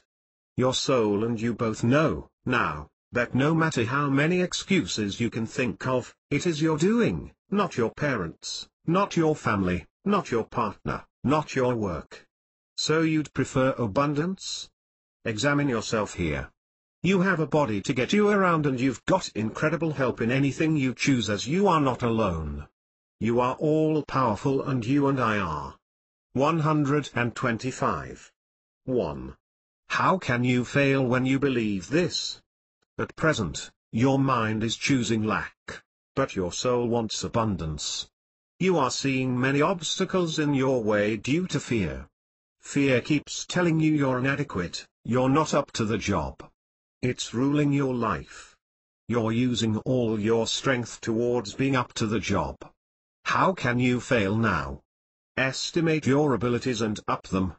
Don't become egotistical now, but develop a healthy self-respect. If you become fearful and frustrated, retreat to your private sanctuary.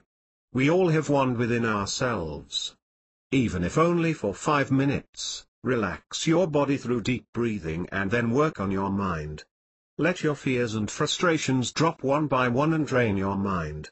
This will instantly stop all your feverish activity and thoughts.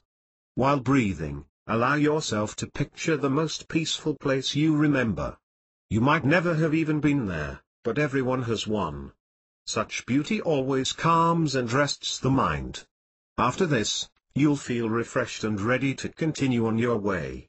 You will have given yourself the short space you needed. Life ultimately is totally up to you. Everyone is given the perfect tools to achieve anything. Look at a tiny spider. They are perfect in every way to live in their environment. Look at you. You chose your physical body and environment as well, and you have been giving everything in a perfect proportion to live and fulfill yourself in this life. 126.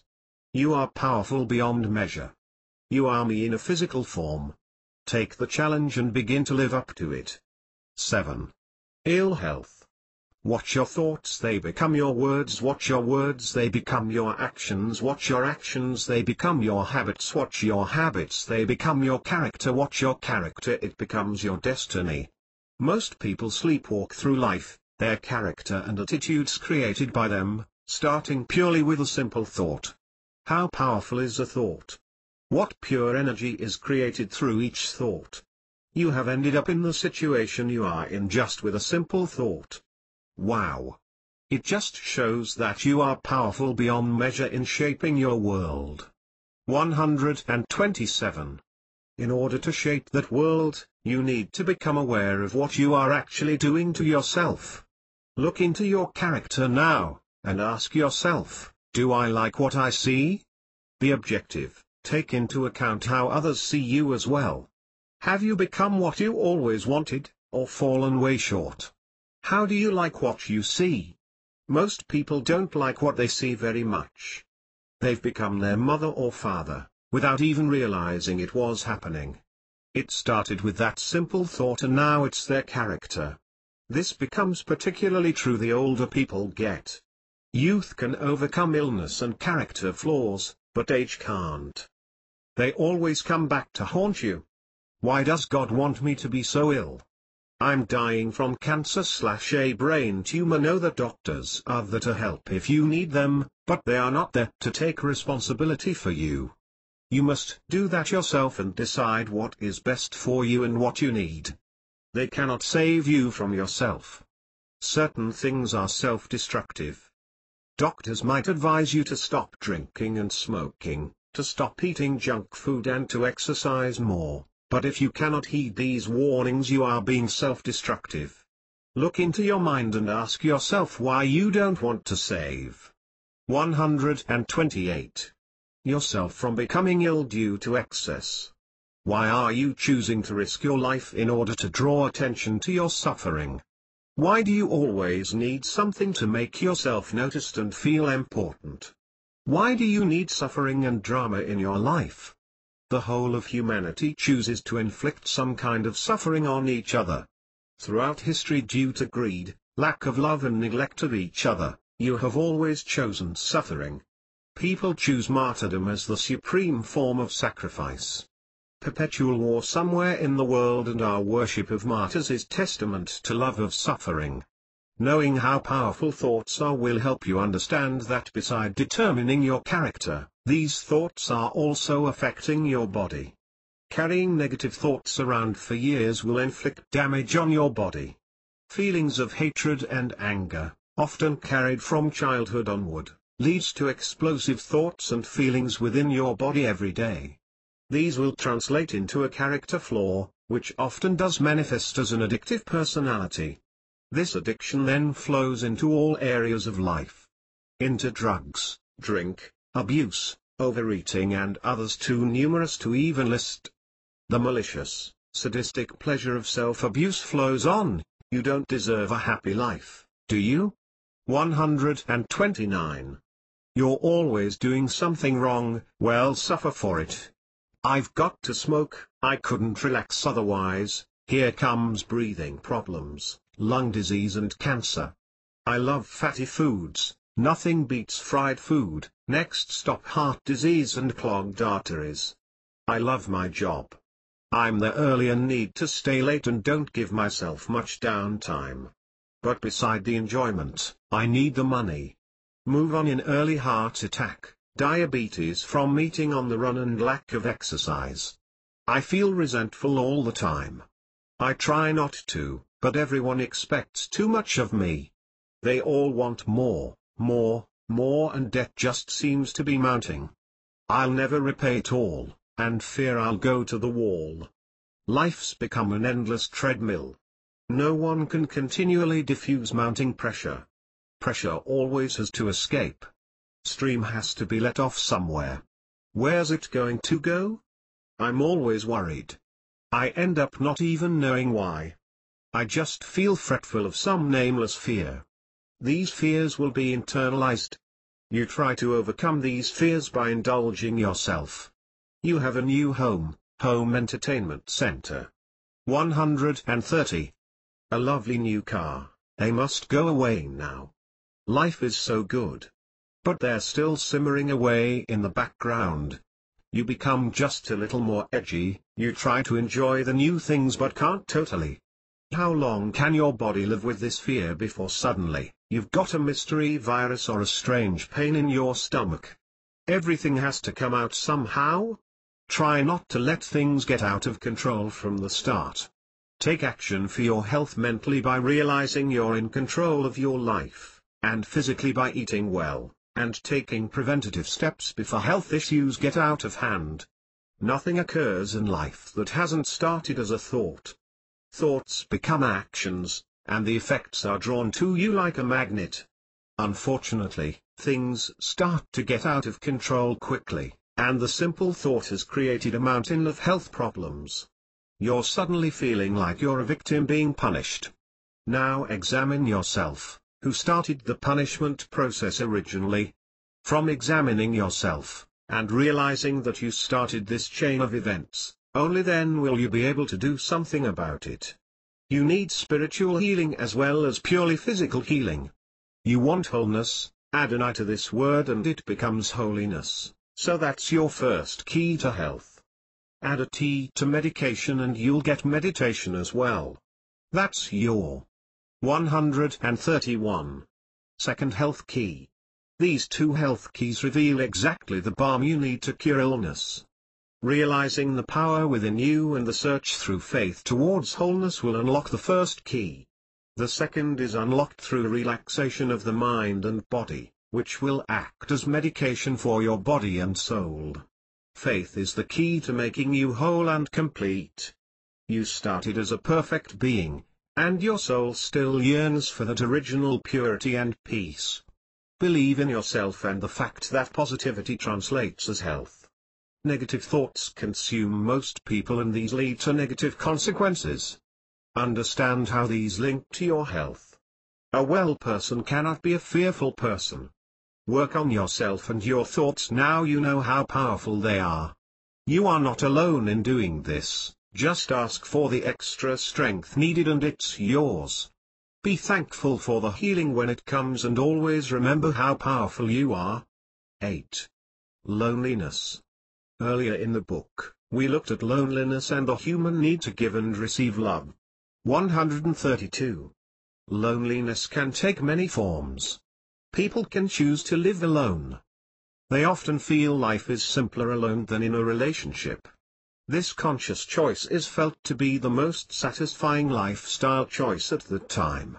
Many great people have made that choice, even rich, beautiful and intelligent women, such as Florence Nightingale. The one-person household is becoming more common, as the lifestyle choice for the work-rich, time-poor career person. Some people choose a relationship as the way of living the normal life, and a way to stop parental pressures. Children often follow this, and it wards off any feelings of loneliness. You're just too busy to think about it. But loneliness can creep back in, bringing with it a feeling of dissatisfaction. Allowed to fester, divorce usually follows, and thereafter, often greater loneliness. In older age, when children and partners have left, more soul-searching results. You try to keep busy, but you feel unwanted as everyone seems to have their own lives. All you are asking for is some sort of a change to come into your life, a change that will stop that lonely feeling and lead to a more fulfilling life. Let's look at the two changes necessary for this to happen. The first change has to come from within yourself. It has to be about taking steps to make yourself more lovable, in order to get people to 133 like you. Start with just acquaintances. Just that kind word, that happy face when you greet someone, can change the day for both of you. Everyone appreciates a smile as you pass by, even on a busy day. Open yourself up to this friendliness and understand you're opening up their life, as well as your own. Notice how people react, just to a simple smile or a kind word, and you'll be pleasantly surprised. "Can I help you?" sincerely said, will draw a response. "How are you today?"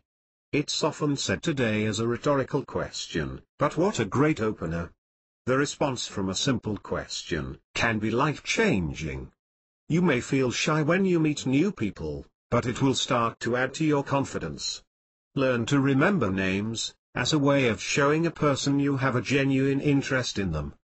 Greeting a person by name always contributes to a friendly and relaxed atmosphere. Start to read books and newspapers to help yourself in contributing to a conversation. Don't monopolize the conversation with your new knowledge, just use it to boost your confidence level. Show an interest in the other person and include them in the conversation. By feeling more confident, this will make you more relaxed, and add to you being a more comfortable person. A more comfortable person to be around is a positive person who people will choose to befriend. Work on yourself, by genuinely seeking to solve your own 134 problems along with any issues of anger or hatred. Along these same lines, practice liking people, even the ones that previously you would have resented. Try to see their good points, along with your own good points. You will begin to realize that nobody can be all bad. Encourage the other person, and contribute to their feelings of well-being by congratulating them on a success, or condoling with them on a problem. Don't compare them to yourself, just be happy with, and for them. Choose to make a genuine effort with people, and they will respond. The second change in your attitude must be to remember who you are. You are me in a physical form. From this, know that you're meant to give and receive love constantly throughout your life. You will know this when you accept that we are all one, and so you can never be alone again. This can only add to your smile and cause you to radiate happiness. Build up a storehouse of these happy thoughts, from which you can reach into your mind and grab a little happiness at any time as needed. Happy thoughts can be built up from places visited, happy occasions, or any memories and ideas you treasure. Drop them into your mind. When you feel alone, and rather than being blue, you'll begin to radiate a new warmth. 135. You're no longer alone, as I am you, always with you. This new awareness will begin to draw others to you. Spiritual friendship and knowledge will act like a magnet. This spiritual experience means you can give something to others. Now you know what you have yourself. You can help them on their own life journey, which will earn their affection and friendship. Cultivating the art of friendship through these two methods will help you understand what you have to offer. What you have to offer means that you will never feel lonely again, and always feel all one rather than alone. 9. Boredom. Meaningless, meaningless, all is meaningless. What does man gain by all the work at which he toils under the sun? All things are full of such weariness that a man cannot utter it. What has been, is what will be, and what has been done, is what will be done, and there is nothing new under the sun. To prove nothing is new under the sun, this was written thousands of years ago in Ecclesiastes, the quest for wisdom, but is still as true. 136. Today. Without knowledge, life can appear as meaningless, and therefore it would be useless to try anything. It's all been done before anyway. How can life become meaningful? 1. Tips for youth: acquire knowledge and become spiritual youth. Don't blow your talents on drugs. Youth is the time of living life to the full, through a totally physical existence. Everything is based on appearance. Looking good leads to love, and life revolves around your outer self. As possibilities appear endless, the inner self is forgotten. Sometimes there are hassles at school, with parents and lovers, but with your energy and power, anything is possible. Life is a continual process of discovery. The deepest secret of youth is that on a spiritual level you are not young. You are an old soul, for a short time inside a young body. The key here is to remember this. Your mind is continually expanded with education and discovery throughout youth, but your soul is already expanded. Start listening to your inner voice to find out who you really are, and I will be there to guide you. Many distractions will take you away from this quest, but even amongst the noise and mayhem, give yourself time to go within, otherwise you'll end up going without. Why limit your life? You are constantly creating your life now. 137. And its possibilities are endless. It's up to you to decide who you want to be in this life. I have no preference. At this stage you can choose any path. Choose the highest and most expansive for your soul. Work-wise I have no preference, and neither will you when you leave here. You can realize your power and energy, to create a life of abundance from any platform. You just have to choose to follow the path. With the expansion of a spiritual life, comes a life of inner peace. This leads to a life of happiness, and love. Automatically, abundance in every life aspect follows. I choose for you an expansive life full of power and love. What you choose for yourself is up to you. Do you choose to let your past rule you, and become an addictive personality whose life is full of drama, a life victim? Unfortunately, a life of drama tends to get out of control. It quickly descends into psychiatric problems and a lifetime of hospitals, which is the time when you totally lose your mind's ability to take control. Or do you choose a life of abundance, where you create a base of love and happiness, from a core of self-esteem and peace? When you do choose your life path and not let it choose you, then you really have used your inner power and taken control. 138. 2. Tips for boomers: be spiritual elders, and don't blow your talents on golf. Baby boomers need to see the possibilities of retirement. It's not just a time for golf, travel and coffee. It's a time of contribution not just to work, but to life. Your constructive life does not need to end when you retire. Now is when you are needed, more than ever. Your talents and skills are required to increase not just your inner soul, but to become a mentor in helping others. What will be the contribution that outlasts your physical body? When you look back over your life, it won't be how many years you've worked, or how many games of golf you've played. The time treasured will be time spent with family and friends, and your inner spiritual pursuit. Aging should not be about killing time until death, but accepting mortality, putting life right and cultivating the soul. Death has to be faced eventually. Do it now or from behind a hospital door. If you cling to life without extended awareness, you're just dying longer, not living longer. Start with a life review, clean up your ego and examine your conscience. All people look peaceful in death. Why is this? It's because you, 139, are a three-in-one being: mind, body and soul. At the point of death the body loses 21 grams. This is when your soul leaves your body. Now you have no more use for it. But you live on within that soul, as eternal energy. This knowledge, at your moment of death, leads to that smile. You should be concentrating on your soul, now that your body is aging. Why wait to discover that feeling of peace? Still maintain a fit and healthy body. As for the mind, your contribution as an elder can live on after your death. With your experience and expertise, there are many opportunities for putting something back. These also will lead you to where you want to be. But don't forget to have a lot of fun and happiness in your life. When you don't have the constant pressures of work, you can contribute, yes, but leave yourself plenty of time to create the peace you're looking for. Fish, swim, travel and walk. These will all help your body and mind to enjoy your older age. Yes, even enjoy your golf, and through it all, know that you're setting yourself free. 10. Stressed and unable to find peace. Time slowed down. I suddenly felt an inner sense of calm. I felt no fear. 140. These are the words of a person who has had a near-death experience. The intruder held the gun. I was being washed down the river after a car accident. Fear not, for I am with you. In your moment of greatest tragedy, you will always know you are not alone. You and I are one.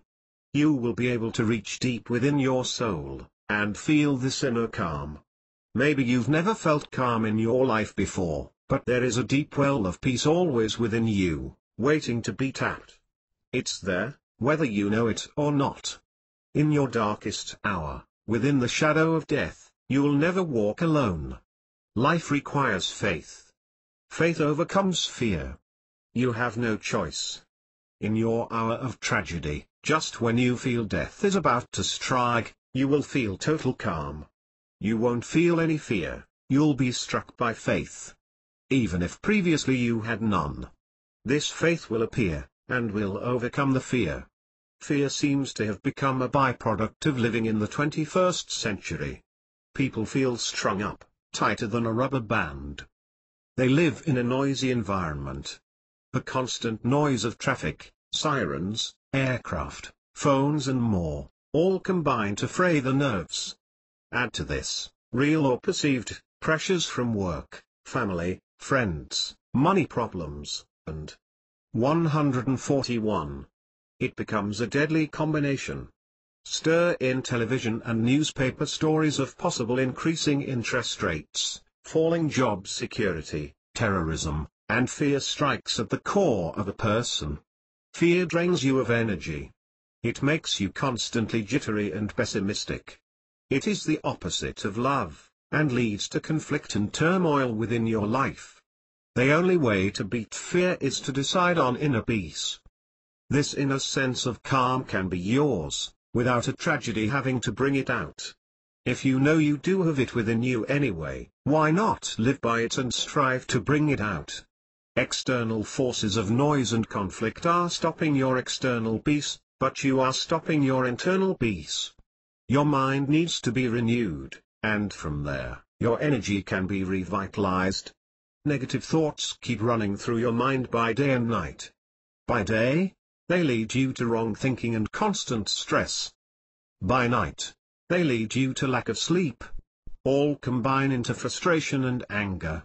You come to the conclusion that really there's nothing wrong with you physically, but mentally that's a different story.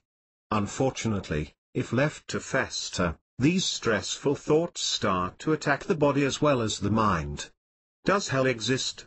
Yes, hell exists in your own life when you allow it to exist. It is the worst possible outcome of your choices and decisions. It is denying. 142.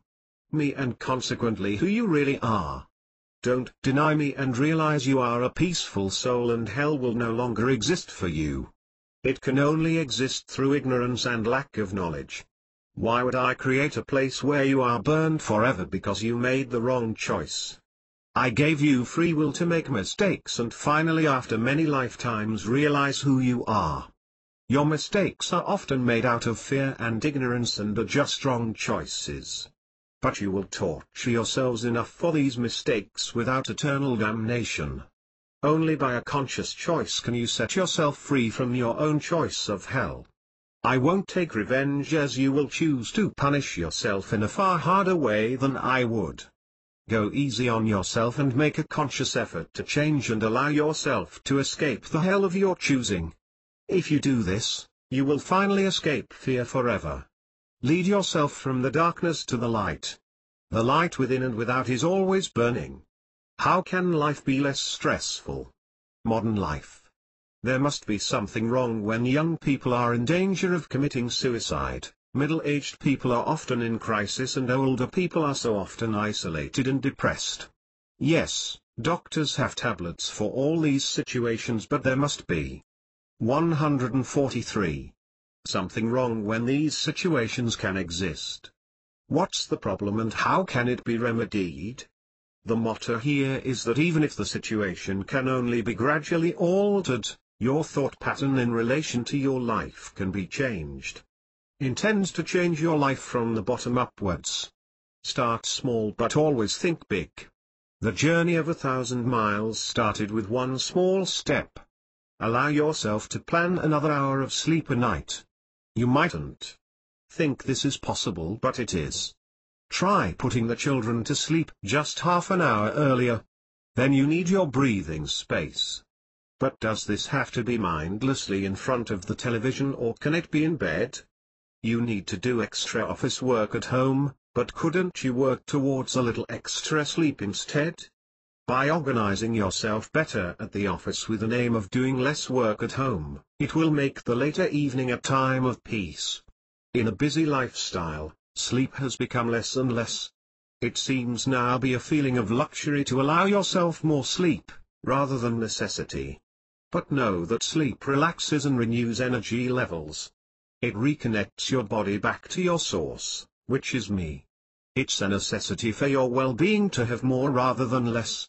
Use your other form of relaxation besides sleep, that of meditation. Focus on relaxing your body, stilling your mind for 5 to 144 minutes during the day, at night or in the morning. This can be done anywhere, on the bus, train or ferry, at work for a few minutes, while watching television with the sound down. Use the techniques in this book to relax your body while thinking of the most tranquil and peaceful scenes you remember from your life. Focus on these whenever you can throughout your day, and by doing this you are allowing your life to change. Use my body wisely. Remember who you are and that you have free choice. There's no longer any need to live in fear. Realize you can take responsibility and make the choices you need for a peaceful life today. Don't pollute my body. Rather than constantly poison it, love it. Take steps toward a healthier and consequently happier lifestyle. Reconnect with me. Know you are never alone, and if you need extra help in any area of your life, you can make the decision to change and I'll be with you. To change, affirm with gratitude and appreciation that the change has already happened. Instead of asking for change, affirm the change has happened and be thankful.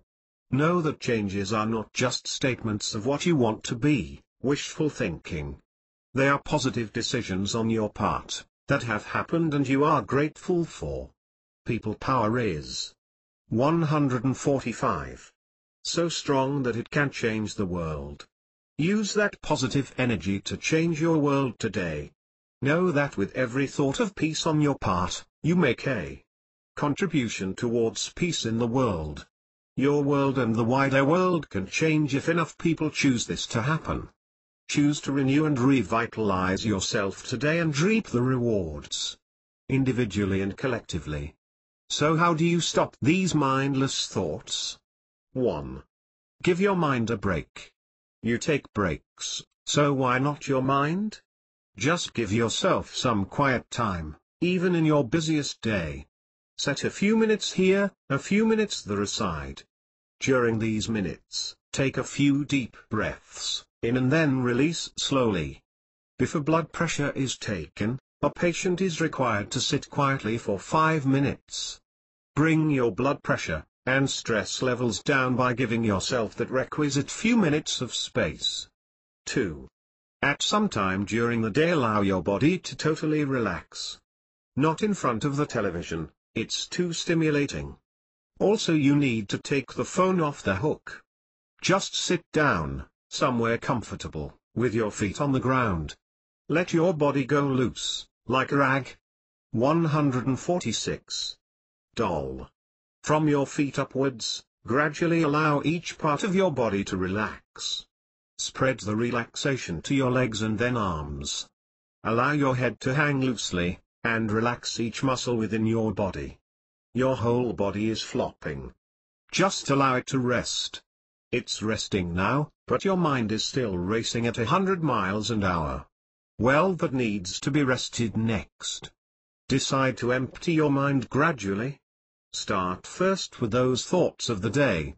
Voice each one, and drain it out of your mind. Second, you've got to look at those built-up thoughts. Those ones from the back of your mind, full of fear, frustration, anger, regret and guilt. You know the ones very well, you've allowed to build up over a lifetime. These are festering within you. They are draining you of energy and optimism. No wonder you feel so stressed. You've never dealt with these problems, and they'll continue to seep until you apply the healing balm. Start to deal with these grievances. Resentment and consequent anger have obviously hardened over many years. Become fully aware of the harm this resentment is doing to you. It's a constant burden to carry, and is making you ill.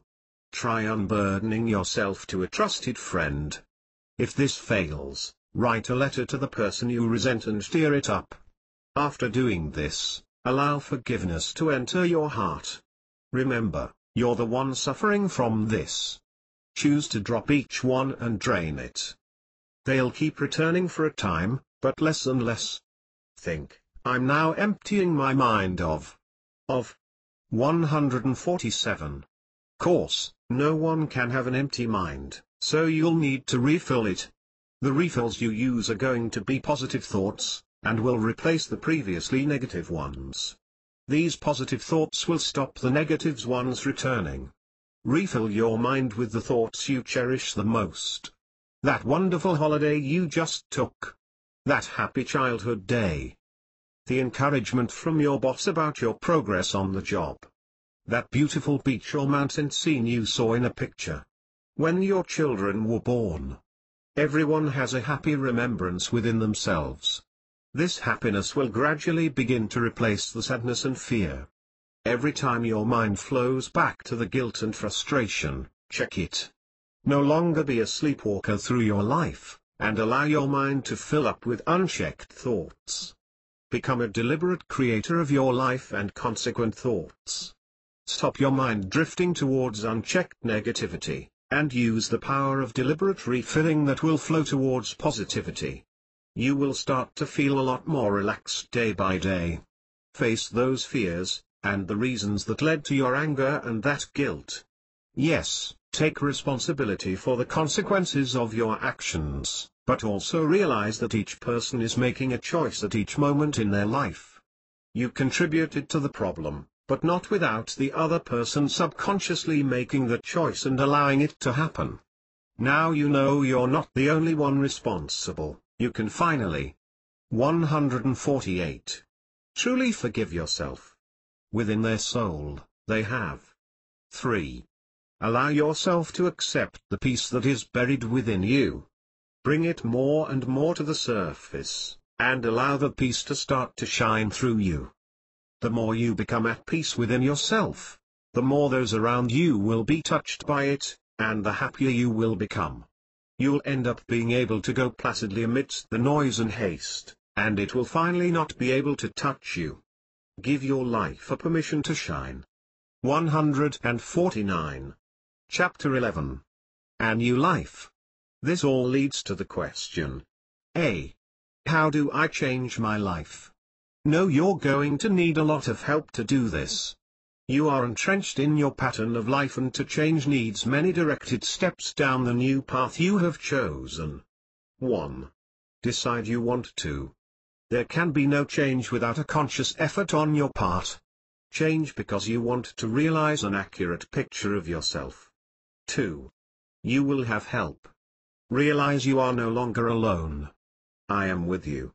You are my body. Through a peaceful mind, guidance will come to you. I will never leave you directionless. The answer you seek is always there. Seek and you will find. Change can happen if you look at the wider picture. Your body is yours only for a short 150 time. Any actions you commit in that body you are responsible for and will have to account for now or in some later life. So be responsible for them now and move forward faster. You have the force within you to change yourself. 3. Mentally become stronger. Create positivity in your life. Change your thought patterns. From negative thinking change to positive. When a negative thought enters your headspace, check it. Change it to positive. You can do it. A small effort of responsibility and the results will be astounding. Change from to plus today. 4. To change your headspace, try relaxation techniques, see earlier chapters. Relax the body and check the maddening, endless thought patterns that you have allowed your mind to settle into. Change the groove pattern that you have established. Remember that you are originally a peaceful soul. Allow yourself 5 minutes night and morning to remember this and rebalance your life. Recenter yourself through this and your life will head back to health and high energy levels. Through peace comes knowledge and happiness. 5. After changing your thought patterns, you'll want to work on your physical being as well. Your body will alter too. You'll no longer want to destroy your body through negative habits. You will want 151. Your body to become as healthy as your mind has become. Continue to work on your body and mind and you'll quickly see results. 6. The more you procrastinate in this life over who you are, the more times you will need to return here to sort yourself out. Only through realization can the constant birth and death cycle become unnecessary. 7. When you finally accept that you are my body, you will know you are a soul that needs peace. Change can only occur when you allow peace to occur within that soul. Choosing to be a peaceful soul allows changes to take place. You can react to all situations differently, within your personal and working life, without guilt.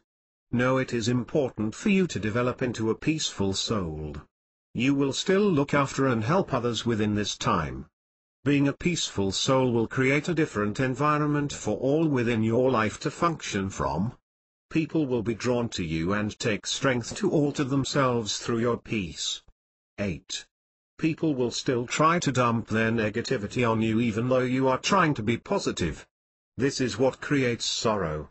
Step back from these negative people even if they are your partner, parents, or friends. Talk positively to them. Old patterns will 152 persist for a time.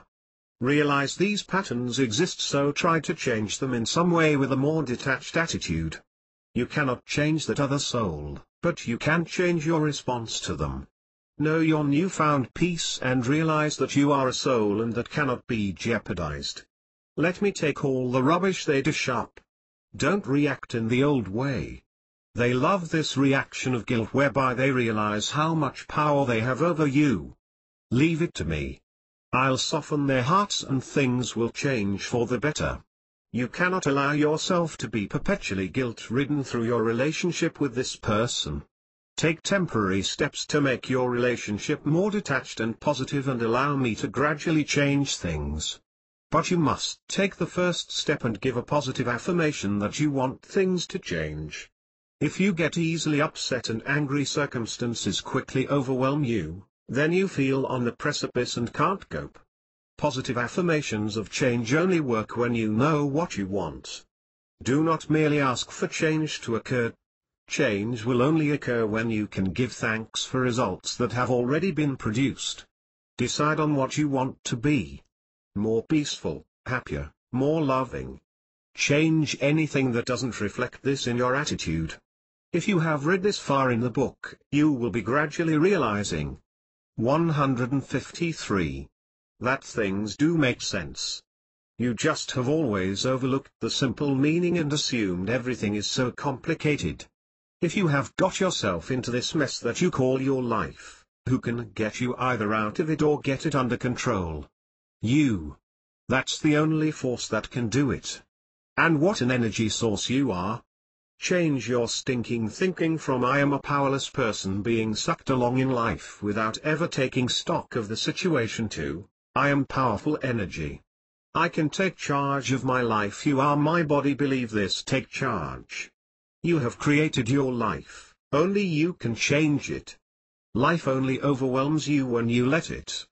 Do you enjoy the drama and pain of life? If this negative side keeps coming up in your life, you'll know that you do enjoy it. Take responsibility, work through your problems and change today. B. The life process. You are finally starting to work through your problems and understanding that the only way forward rests totally with you. You started life with a blank canvas, and have been splashing on the paint. 154. From childhood onwards, learned habits have arisen that have subconsciously become your life pattern.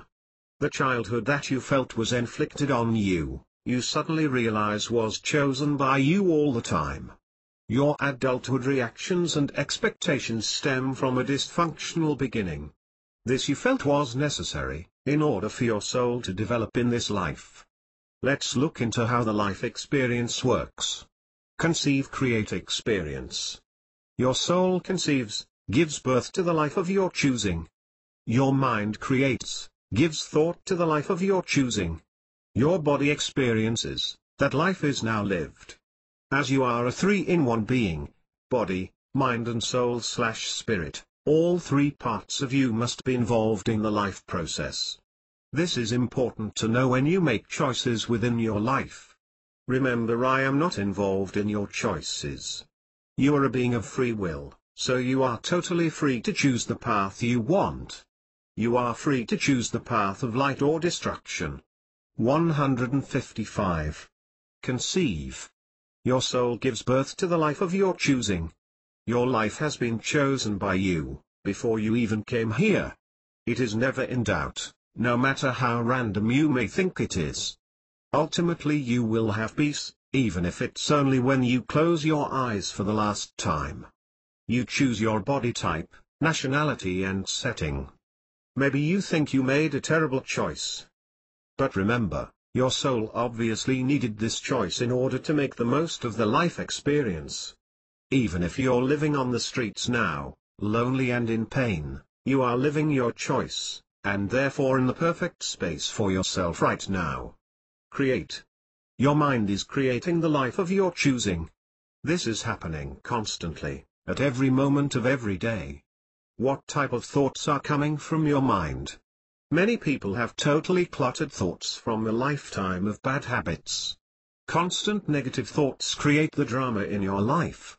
Be careful, thinking constant negative thoughts will make that happen. Positive thinking will bring good results. Whatever you choose comes to pass. Remember, you are me in a human form. How all-powerful your thoughts really are. 156. Create what you want, not what you don't want. Experience. Your body now experiences what your mind has created and that life is now lived. Examine your life. You started as a perfect being, full of light and love.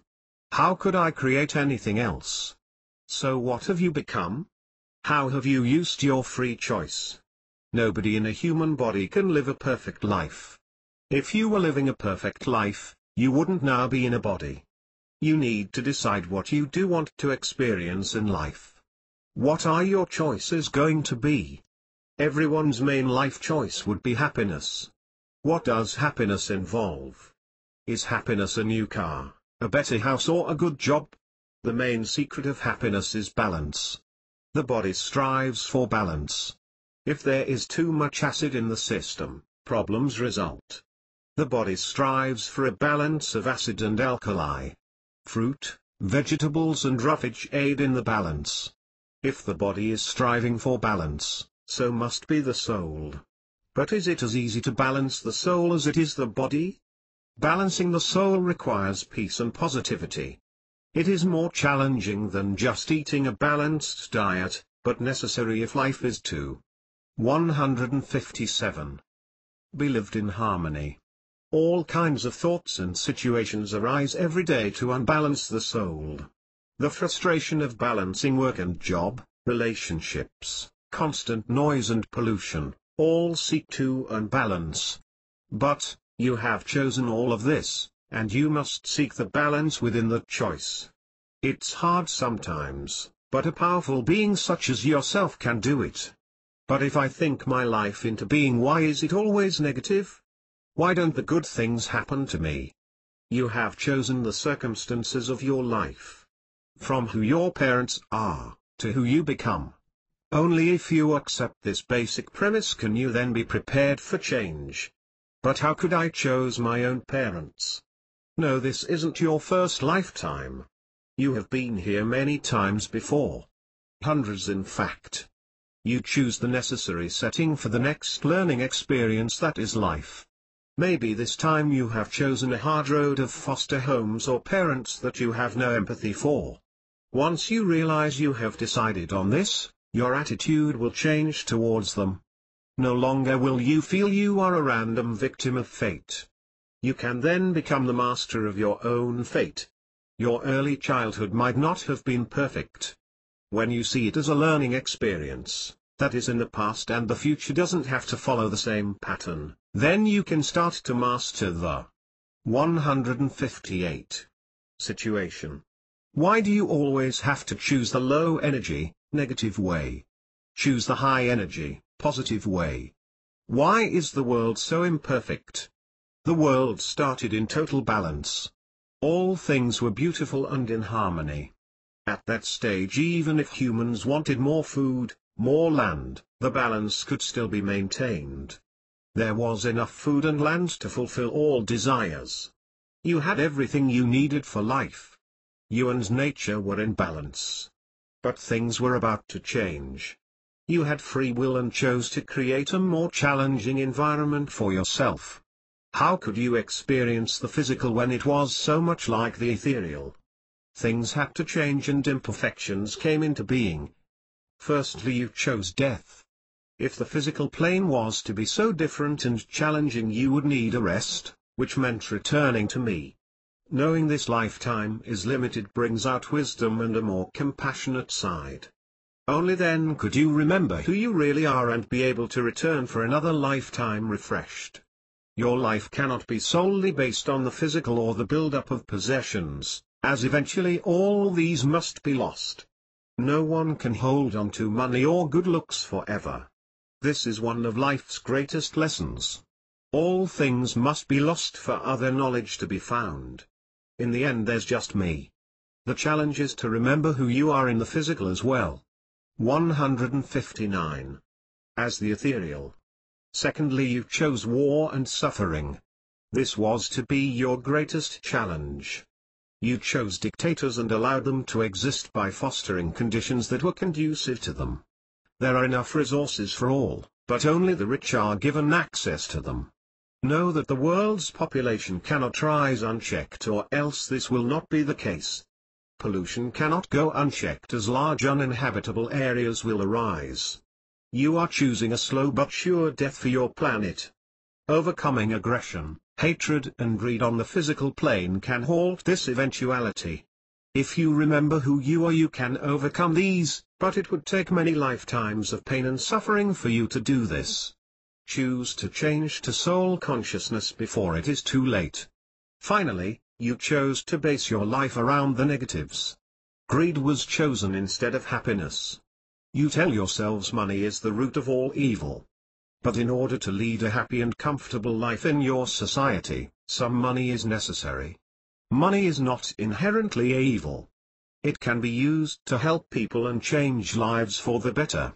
Enjoy your work and enjoy the rewards from this work. But remember to share the rewards and keep your life in balance. It's joyful to have abundance and be able to give to others in need. Though remember, too much abundance creates imbalances, whereby half the world is on a diet and the other half is starving. How good do you feel when you help someone in need? If a person asks for assistance, they need it, and you are helping them on their souls. 160. Journey. Remember, your soul doesn't care what you do for a living, and when your life is over, neither will you. Money in this world has become all important, being the substitute for love and happiness. If you can't achieve them on your own, you try and buy them. You always equate the most expensive item, the double-quilted, laid-in a spring mattress worth $4,000 is perceived as better than the simple mattress worth $500, as giving you more happiness and therefore greater love over the lifetime of the item. The extra love from your family for this purchase means greater happiness. You base the world's economies on this premise. Is life ever random? Do accidents happen? No. Nothing happens accidentally. Your soul chooses all you want to experience necessary for its continual growth. A phone call, bumping into a friend, you call these coincidences, but all are necessary for your continual expansion. Never imagine a person encounters life's challenges by accident. A person on the street in dirty clothes, homeless, and on drugs/alcohol. It would be impossible to make that choice, surely? Remember, you could have made the same choice in another lifetime. When that person is ready to make another choice, they will. It mightn't happen in this lifetime, but when they're no longer expanding from this choice, then they will be ready to change and can once again take control of their life. 161. A person who you call handicapped, old, infirm, paraplegic, autistic for example, may be in the process of reaching, or have reached, their full potential without your knowledge. All things are seen from a worldly perspective of power/non-power that is a false judgment tool within the soul's overall journey. You select the people, places and events, obstacles and opportunities as the base from which to fulfill your unlimited potential. So bless every condition and experience because all is perfect for you now and chosen by you. How can happiness be achieved? Happiness is something that people actively pursue. In fact, the pursuit of happiness was written by Thomas Jefferson into the U.S. Bill of Rights as life, liberty and the pursuit of happiness. Okay, if it needs to be pursued, how do I actually do this? Look to simple cultures and young children. How do they go about this pursuit? They have none of the multi-layered issues a more sophisticated society builds up, so what does happiness mean to them? The word happiness to them equates to peace and contentment. Provided the sun comes up in the morning, and they are not hungry or in pain, there's always joy and contentment. You never doubt you are one with me, and one with each other. There is no meaning of life to 162. Be sought, or pursuing of happiness. Happiness just is. As children age, and simple cultures become more complex, the base of knowing becomes lost. People start to forget who they really are, and begin to question their existence. After all, the pursuit of happiness is really only the remembering of the one. Separation leads to the need for a pursuit. But realization ends it. Happiness and modern culture create conflict. The happiness that people pursue is instant, shallow and individual. People tend to become obsessed with what they've got, rather than who they are. To them, happiness will come with success, through drugs, through materialistic toys such as a new car, or through a family life. Capitalism can make you well off. But it leaves you to be as unhappy as you choose. To ask more would be too much, declares The Economist, in examining world economic growth. The conclusion being that the feeling of well-being is not linked to increasing economic standards. How is this problem to be solved? Education is the key. The only way to real happiness lies in more education, through examining yourself and your life. In your delve, going over every minute aspect of your life and asking the deep questions such as, who am I and what do I want out of life? Is education really the key? The real key is choice. The act of wanting happiness pushes it away from you, but choosing happiness brings it to you. You first. 163. Have to know what it is and what it involves. Is it love? Is it companionship? Is it a peaceful confidence within yourself? Yes, a combination of these that leads to balance, and through that balance, peace is achieved. A peaceful soul is a contented soul and a loved soul. This is the secret of life. Well, what is peace? Staring at your navel for hours? Sitting down and watching television? Staying at home when there's things to do? Peace is the missing ingredient in modern life. It can be found in the noisiest room or sitting beside a quiet lake. It can be part of the busiest life if you choose it to be. It calms the soul and quietens the waves of life. It will start from within and gradually come out. Don't go without it. How is long-lasting happiness possible in this world? Lasting happiness can only start on an individual level. You cannot change others or the outside world. Seek to change yourself and your reactions to things and situations outside yourself. To have a happy life, choose a peaceful mind that will lead to a relaxed body and peaceful soul. Allow yourself moments of peace in your life. Escape from the constant distractions and noise and take those 5 minutes night and morning for yourself. The family will soon join in when they realize how your life is changing. Relax your body and allow your mind to focus on scenes of tranquility and 164. Thoughts of yourself as a peaceful heavenly soul. Realize you can be the loving person you always wanted to be, and what greater joy can there be in life than this? Know that you are always in the process of creating. You create all events, circumstances, and conditions of your life. Being my body, you are all-powerful to create the life you want. There are no victims in this life, only people who choose to be so. If you don't like the choices you are making and it's no longer who you are, choose to make a different choice. Accept responsibility for this choice, realize it's now wrong for you and choose another road. If you think something or someone is controlling your life, fate, destiny, you will never change. When you can say I did this, only then is change possible. No, there is only one reason to do anything in this life, and that is to reflect who you are and who you want to be. If your life doesn't reflect this, alter things now. I want you to lead a comfortable life, but asking for fame and money, which is what we all think we want in this life, may not be what your soul has chosen your body to have. Make higher choices, of lives without drama that exude peace, and all else will follow. This is happiness. As soon as you realize happiness and love come from within and not without, you can break the constant greed cycle. You can enjoy having money, but not basing your whole life on the thirst for money. 165. And power. Money can be used to create happiness and joy, but not by constant spending on self and obsessing about it. Know you already are a fulfilled soul and that you are my body. Therefore, you deserve happiness and love. Only then will things change. You can still lead a comfortable life for yourself and your children, but not a greedy life. Money can be earned peacefully and fulfillingly. Remember who you are a peaceful soul. When you give your body plenty of rest and allow yourself to be peaceful, all else will follow. Introduce the recommended relaxation techniques into your life and your mind and body will start to change. From there your life will alter. Things will start to go from strength to strength.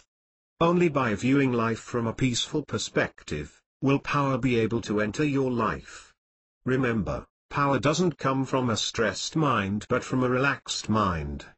You will feel added power to take control of your life. This will cause you to have a more attractive personality and have more love in your life. Allow peace to change your life. It will give you happiness and love. It will calm the waves of anger and frustration. It will quiet resentment, along with feelings of anxiety and mounting pressure. It's what you need to combat stress.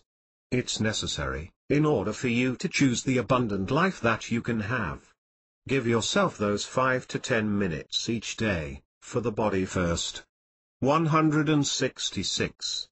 Then the mind. These are both the outer casings for the soul. It's necessary to allow both mind and body true rest. After these moments of calmness, your busy life will return. Initially you may resent the reinvasion of your life by a busy world.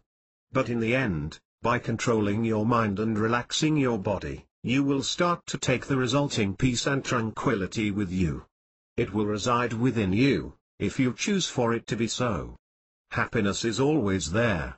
Unhappiness comes and goes. Let the happiness become permanent.